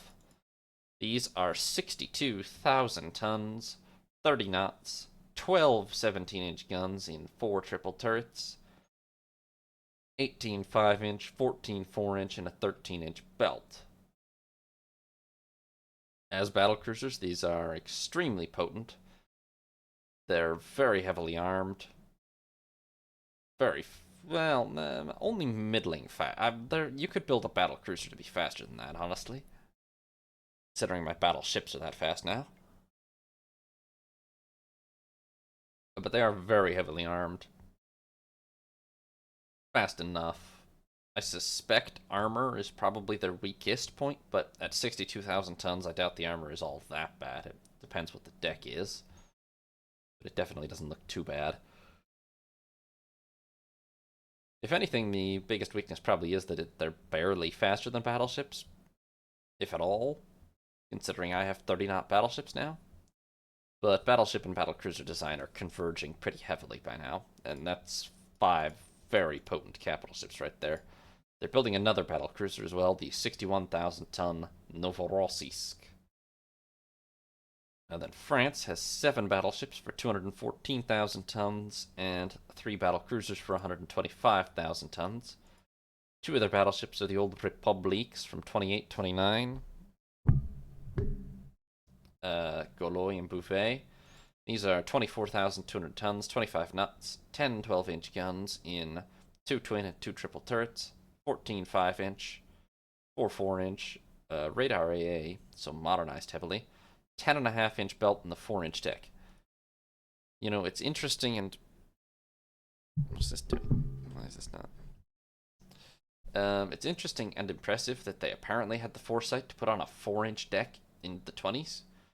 However, their belt is pretty hopelessly inadequate, so at closer range they're going to suffer very, very badly. And realistically, their speed is poor, and their guns are pretty hopeless against any post-treaty battleship. Anything with even 14-inch guns, let alone like 16 to 18, are going to just rip this to shreds. So those are pretty obsolete. However, they apparently have a lot of ships like that, because then they have Gascon from 29, 23,900 tons, 26 knots, 8 12-inch guns and 4 twin turrets, 14 5-inch, 4 3-inch, 11-inch belt. But pretty much everything about this ship is hopelessly inadequate in 1950. Her speed is maybe okay-ish. Her armament and armor are basically just pathetic. Then Bretagne and Justice from the early 30s. These are 23,900 tons, 25 knots, 10 12-inch guns in 2 twin, 2 triple turrets, 14 4-inch, 4 3-inch dual purpose, and an 11.5-inch belt. Similarly, she's too slow, doesn't pack anywhere near enough of a punch, and has maybe at best adequate armor, and probably just not nearly enough armor for a modern battleship. So all 5 of these are basically just floating targets against the 50,000 tonners that are wandering around the seas in pretty good numbers these days. Then from 36 we have Messina, 36,600 tons, 26 knots, 9 15-inch guns and 3 triple turrets all forward, 14 6-inch, 10 3-inch, and a 13-inch belt. Kind of a mediocre speed by modern standards. A pretty potent armament. I mean, a huge upgrade on the previous 5 ships we just looked at. But nonetheless, she's actually, realistically speaking, outgunned by most of the very modern battleships. And adequate armor. It depends to some extent on the deck, of course, but the 13-inch belt suggests decent but not great armor to me at this point. And then they have one 40s battleship, Danton from 47, and well, this is a modern monster. 58,100 tons, 28 knots, 8 17-inch guns in 2 quad turrets, 18 6-inch and 12 4-inch dual purpose, radar AA, 16-inch belt. Fast, not as fast as mine, but fast. A very big punch at the front there with the quad 17-inch turrets. And looks like extremely thick armor. Of course, the deck, but 16-inch belt suggests extremely, extremely thick armor to me, so. Yeah, this is a very powerful modern battleship for sure. I still don't love having only 2 turrets, but it is weight efficient. And it packs a punch. It's fast enough. It's extremely well armored. Not bad at all. For battle cruisers, they have Amiral Baldin and Nantes from the late 30s. These are 37,000 tons, 30 knots, 10 14-inch guns, and 2 twin, 2 triple turrets, 14 6-inch, 22 3-inch, and a 10.5-inch belt. Speed is still decent. I would suggest a modern battlecruiser could be even faster, but speed is still decent. Armor, however, looks pretty poor, and armament is primarily alright at best by 1950. Realistically, there's a lot of ships around that outgun these in the modern day and age. So these are starting to verge on obsolescent, or they're pretty vulnerable in combat with a lot of ships that are around. And then they have Savoy from 42, 51,000 tons, 33 knots, 8 15-inch guns and 2 quad turrets, 14 6-inch, 12 4-inch, and a 12.5-inch belt. Very, very fast, and that's her saving grace. Armor looks pretty good as well. 8 15-inch and 2 quad turrets is just kind of weird. I don't think 15-inch is a large enough caliber to justify the risk of going for just 2 turrets. Although maybe in 42 it still was, but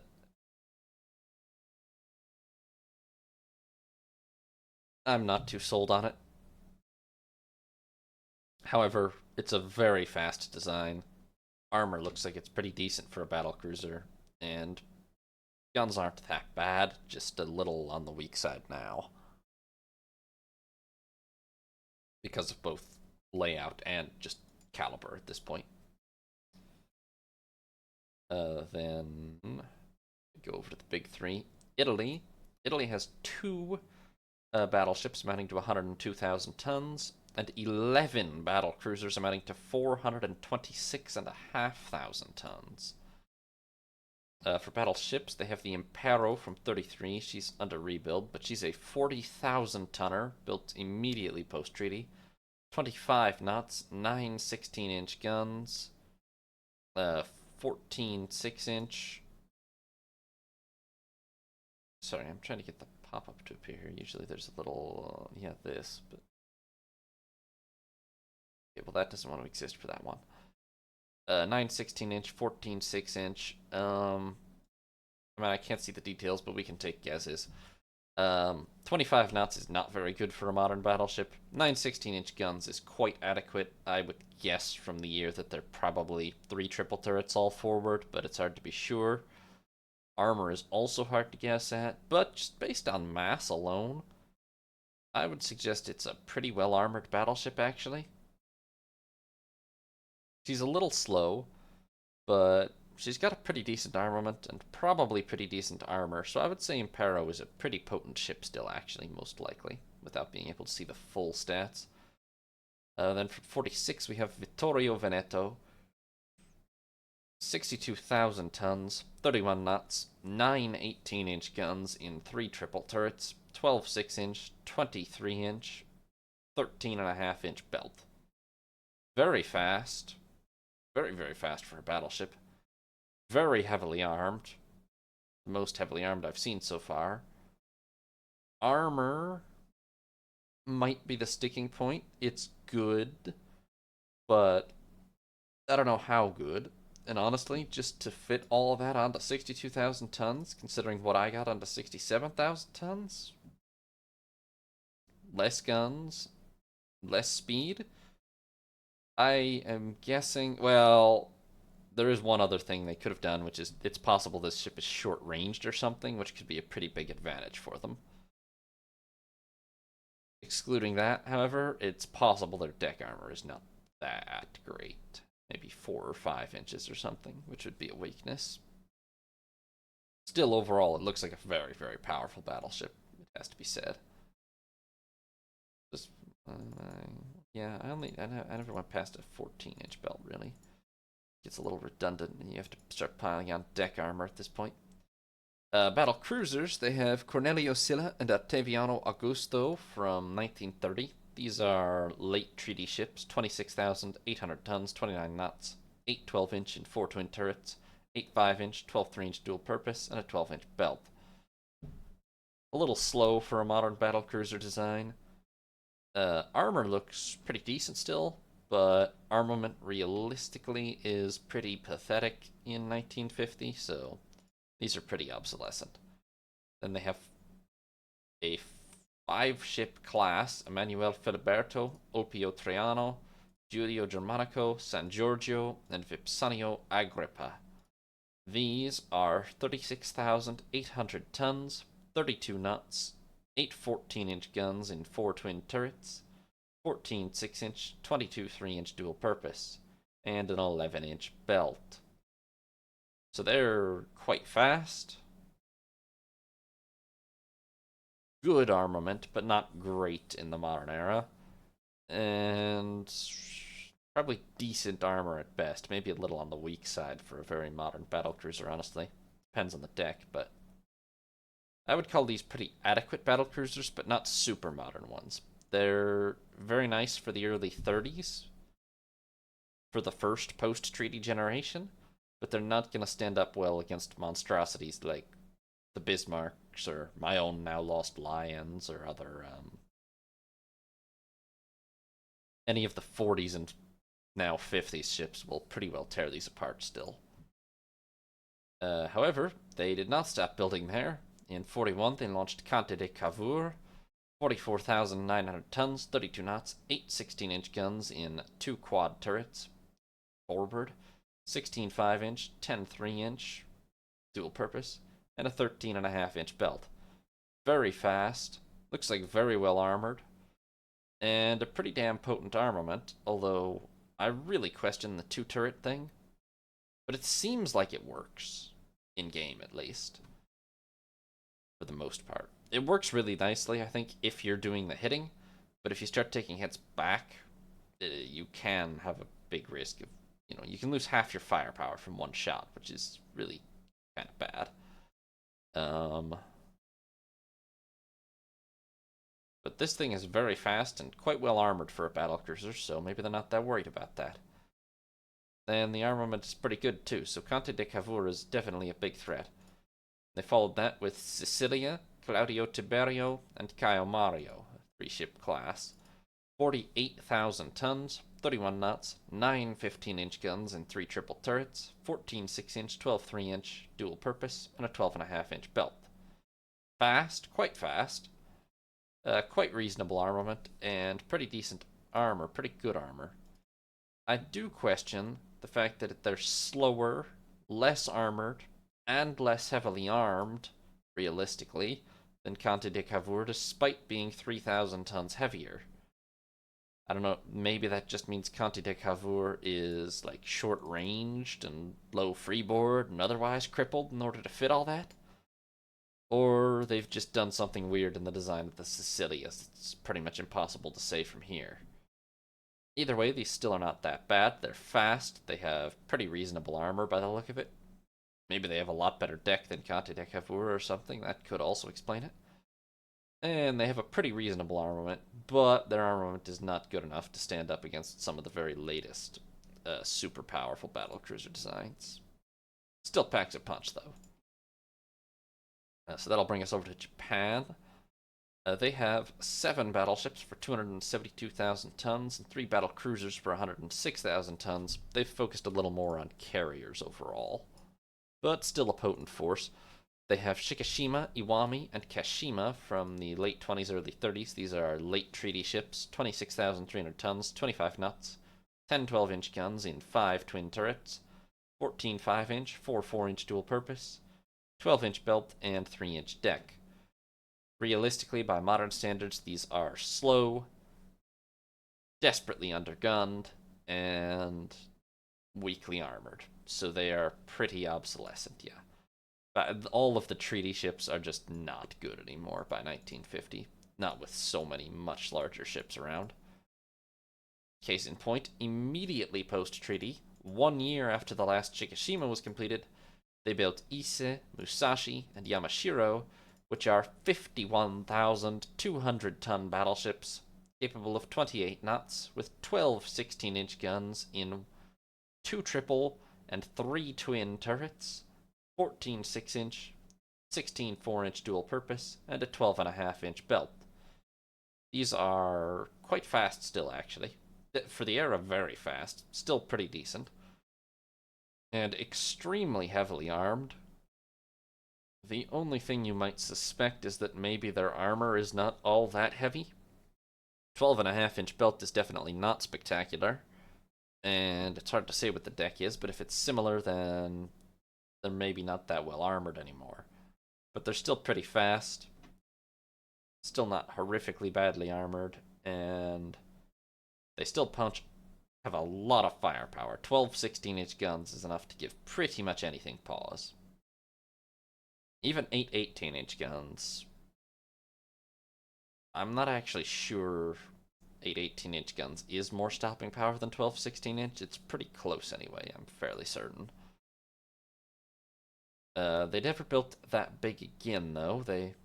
In fact, the only battleship they've built since then is Fuso from 35, 39,600 tons, 23 knots, 9 16-inch guns and 3 triple turrets all forward, 14 6-inch, 10 3-inch dual purpose, and a 13.5-inch belt and 5.5-inch deck. Wow, they really did pile the deck armor on.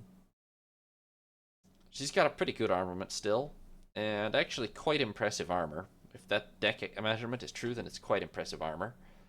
The only thing is, she's awfully slow. And that's how they fit that much deck armor on that displacement. She is terribly slow.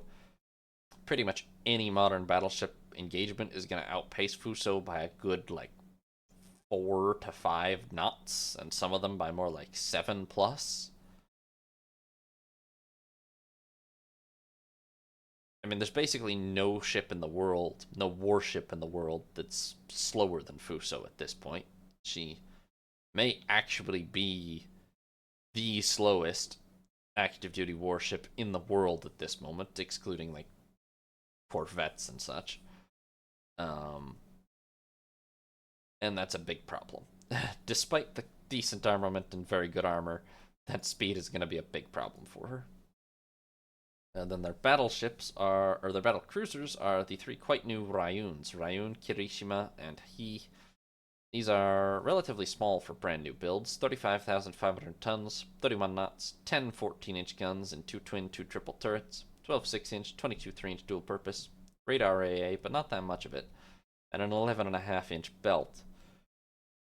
They're fast, quite fast, but probably not that superbly armored. Hard to say what the deck is, but the belt isn't that promising. And realistically, for something built in the late 40s, they're kind of underarmed. 14-inch guns are not really the thing anymore. I would have expected at least 15, and honestly more like 16. If not more, even, but 15, 16 is kind of the minimum these days. So, I'm not that impressed by this class for a brand new 46 to 49 build. And finally, we have the United States. They have unquestionably the world's largest big gun capital ship fleet, with 12 battleships and another on the way, amounting to 573,000 tons, aka pretty close to the next 2 powers combined, and 11 battle cruisers, with 2 more on the way, amounting to 637,000 tons. Their oldest battleships are Minnesota and North Carolina from the treaty era, and these aren't that great. 24,100 tons, 27 knots, 8 12-inch guns in 4 twin turrets, 14 4-inch and 4 3-inch dual purpose, and an 11-inch belt. These do have combat stars against us, where they did well enough at that time, but they were fighting the Rodneys at that time at worst. which the Rodneys were better than them anyway. But for treaty battleships, they're fast, have a pretty standard armament, and pretty typical armor. The belt's not that great, but I seem to recall the deck was probably 4 inches or something, or at least 3. The problem is, by modern standards, their speed is still decent, but their armament and armor are pretty pathetic, and yeah, they're pretty hopelessly obsolete. I don't know why anyone still has treaty battleships in service in 1950, really. Then we have from 33 USS Indiana, 49,900 tons, 25 knots, 10 16-inch guns, and 2 twin 2 triple turrets, 16 6-inch, 12 3-inch dual purpose, and a 16.5-inch belt. Pretty much one of the very first post-treaty battleships, and one of the first real monsters out there. By modern standards, she's a little slow, but she's still quite heavily armed and extremely heavily armored. I forget what her deck is, if I ever knew exactly, but I'm pretty sure it's not that bad either. And yeah, she took part in one of the final actions of our war with the US, and definitely helped scare us into pursuing a peace. She's very, very, very formidable, without a doubt. She is just a little slow by modern standards, but still packs a pretty good punch. Then from the same year, the two somewhat smaller Ohio and Texas, 39,400 tons, 10 14-inch guns, and 2 twin and 2 triple turrets, 14 5-inch, 8 3-inch, and 15-inch belt. These have aged a little worse. They're a little bit slow by modern standards. Not terrible, but a little bit. Their armor is still very good, although it depends on the deck, but it looks like it's still very good. Their armament is not holding up as well, though. 10 16-inch is still very, very potent. 10 14-inch is not that great by 1950 standards. So these are definitely still significant combatants, but definitely not anywhere near the latest and greatest either. Then we have from 34 USS Rhode Island, 45,900 tons, 25 knots, 12 16-inch in 4 triple turrets, 16 6-inch and 12 3-inch dual purpose, plus a 14.5-inch belt. A little slow by modern standards, definitely kind of slow by modern standards. Still very heavily armed, and still quite heavily armored as well, so just a little cheaper than Indiana, especially on, well, you know what, 2 inches less of belt, but 2 more gun barrels, actually. And same speed, so 2 inches less of belt for 2 more gun barrels is not necessarily worth it, although it depends on the deck as well. But Rhode Island, I mean, a little slow, but she still packs a very impressive punch in terms of weight of metal, and her armor is still quite good as well. Then we have New Jersey, also from 34, under construction, but 40,400 tons, 24 knots, 12 14-inch guns, 14 5-inch. I'm going to assume the 14-inch guns are in 4 triple turrets, which makes her sort of a miniature of the Rhode Island or Ohio or Indiana. But if 24 knots is accurate, she is awfully, awfully slow by modern standards. The 14-inch guns will not have aged as well, although there's still nothing to laugh at necessarily. She's probably pretty well armored, maybe even very well armored for that speed and gun power on that displacement. Suggests maybe a lot of armor, but she's much more in the Ohio's sort of tier, and her speed is definitely a problem in 1950. It's a significant problem, to be honest. Then they have USS Vermont from 34 also. They really built a lot of these immediately after the treaty ended. 40,200 tons, 26 knots, 9 16-inch guns in 3 triple turrets, 14 6-inch, 10 3-inch dual purpose, and a 13.5-inch belt. Slightly slow by modern standards, but not terrible. Good armament still. Armor, pretty good, maybe not great. So this ship is just, slightly older, you can tell. Not as good as the latest and greatest stuff, but still very, very formidable nonetheless.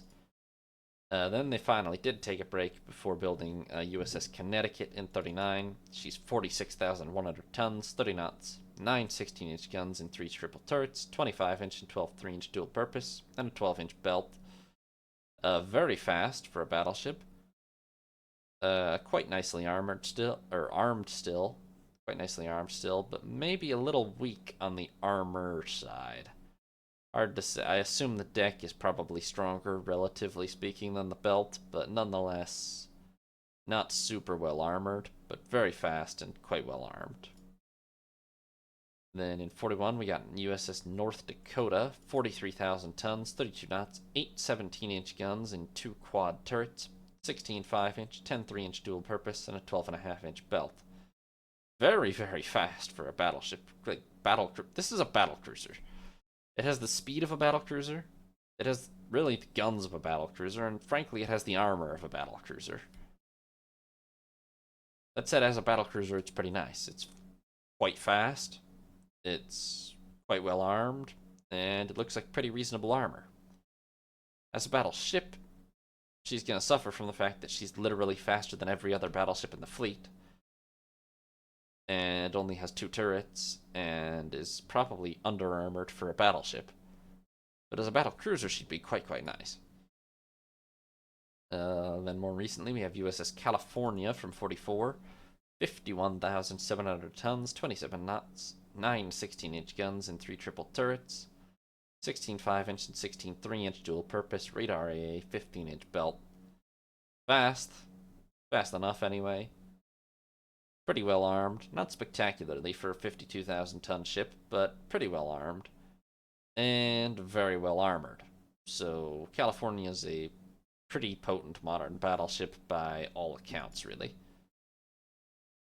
And then finally from 47, USS Arkansas, 52,000 tons, 29 knots, 9 16-inch guns and 3 triple turrets, 16 5-inch and 18 3-inch dual purpose, radar AA, 12.5-inch belt. Very fast, quite adequately armed. Armor looks a little lacking. For a 52,000 ton ship, I'm sure deck is 5 or 6 inches, but a 12.5-inch belt is really kind of weak for a 52,000 ton ship, so I'm not that impressed. But she is fast. Very fast, really, for a battleship. And quite heavily armed. So definitely not terrible. And they are now building a 75,000 ton monster, USS Washington, that's due next year. I would assume she's basically an answer to our Albions, or maybe she was laid down first, I'm not actually sure. But she's going to be probably easily the world's most powerful battleship when completed. For battle cruisers, they have USS Lexington, Congress, Randolph, Valley Forge, Constellation, Alaska, and Oriskany, a class of, what was that, 7 ships laid down in the early 30s. The last finished in 35, immediately post-treaty. And these are 47,800 tons, 32 knots, 8 15-inch guns in 4 twin turrets, 14 6-inch, 12 3-inch, and an 11.5-inch belt. They are very fast, even by modern standards. They are quite adequately armed, although not spectacularly armed by modern standards by any means. There's definitely been battlecruisers and are battlecruisers that are significantly more heavily armed now. Armor is also good, quite good for a battlecruiser, but probably not great. However, they still have more than enough speed, firepower, and armor to be at least somewhat competitive against pretty much anything out there. But there are more potent battlecruiser designs in 1950 than this. But that's just kind of inevitable with an almost 20-year-old design. For instance, they're beaten by the US's own brand new USS Constitution, Huron, United States, and Pensacola from the last 5 years. These are 50,400 tons, 33 knots, 10 16-inch guns in 2 twin and 2 triple turrets, 16 5-inch dual purpose, radar AA, and an 11.5-inch belt. These are very, very fast, even by battlecruiser standards. They are quite nicely armored. Quite nicely armed, that is. And have pretty adequate armor. I would assume they have a very thick deck. Belt is good enough for a battle cruiser for sure, to be fair. So these are also extremely formidable battle cruisers. And even more so than just every one of them is extremely formidable, but the US literally has 7 Lexingtons and 4 Constitutions, which is with 2 more Constitutions built in, which borders on the absurd. They have, within the year, they will have 13 battle cruisers of nearly 50,000 tons, which is just outrageous, really. And so that is that for the world's fighting ships of 1950.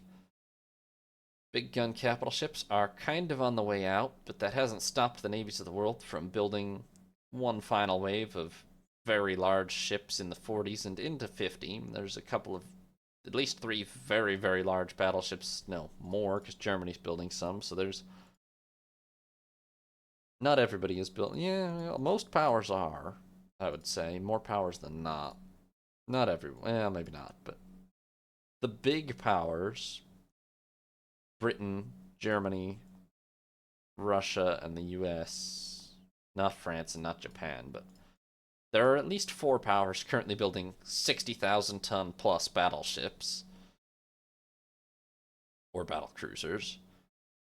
That said, we are transitioning into the carrier era. The jet age is coming along, and carriers are definitely getting built up more and more. Heavy cruisers are fully back in style and are pretty much just as numerous as light cruisers now, and destroyers are just more numerous and larger than ever, basically. So that's the situation as of now. Obviously, the British fleet has some recovery to do after its war with Germany, but things aren't looking too bad, I think. And so, thank you all very much for watching. I hope you all enjoyed. This is Sea Lord Janda, signing off.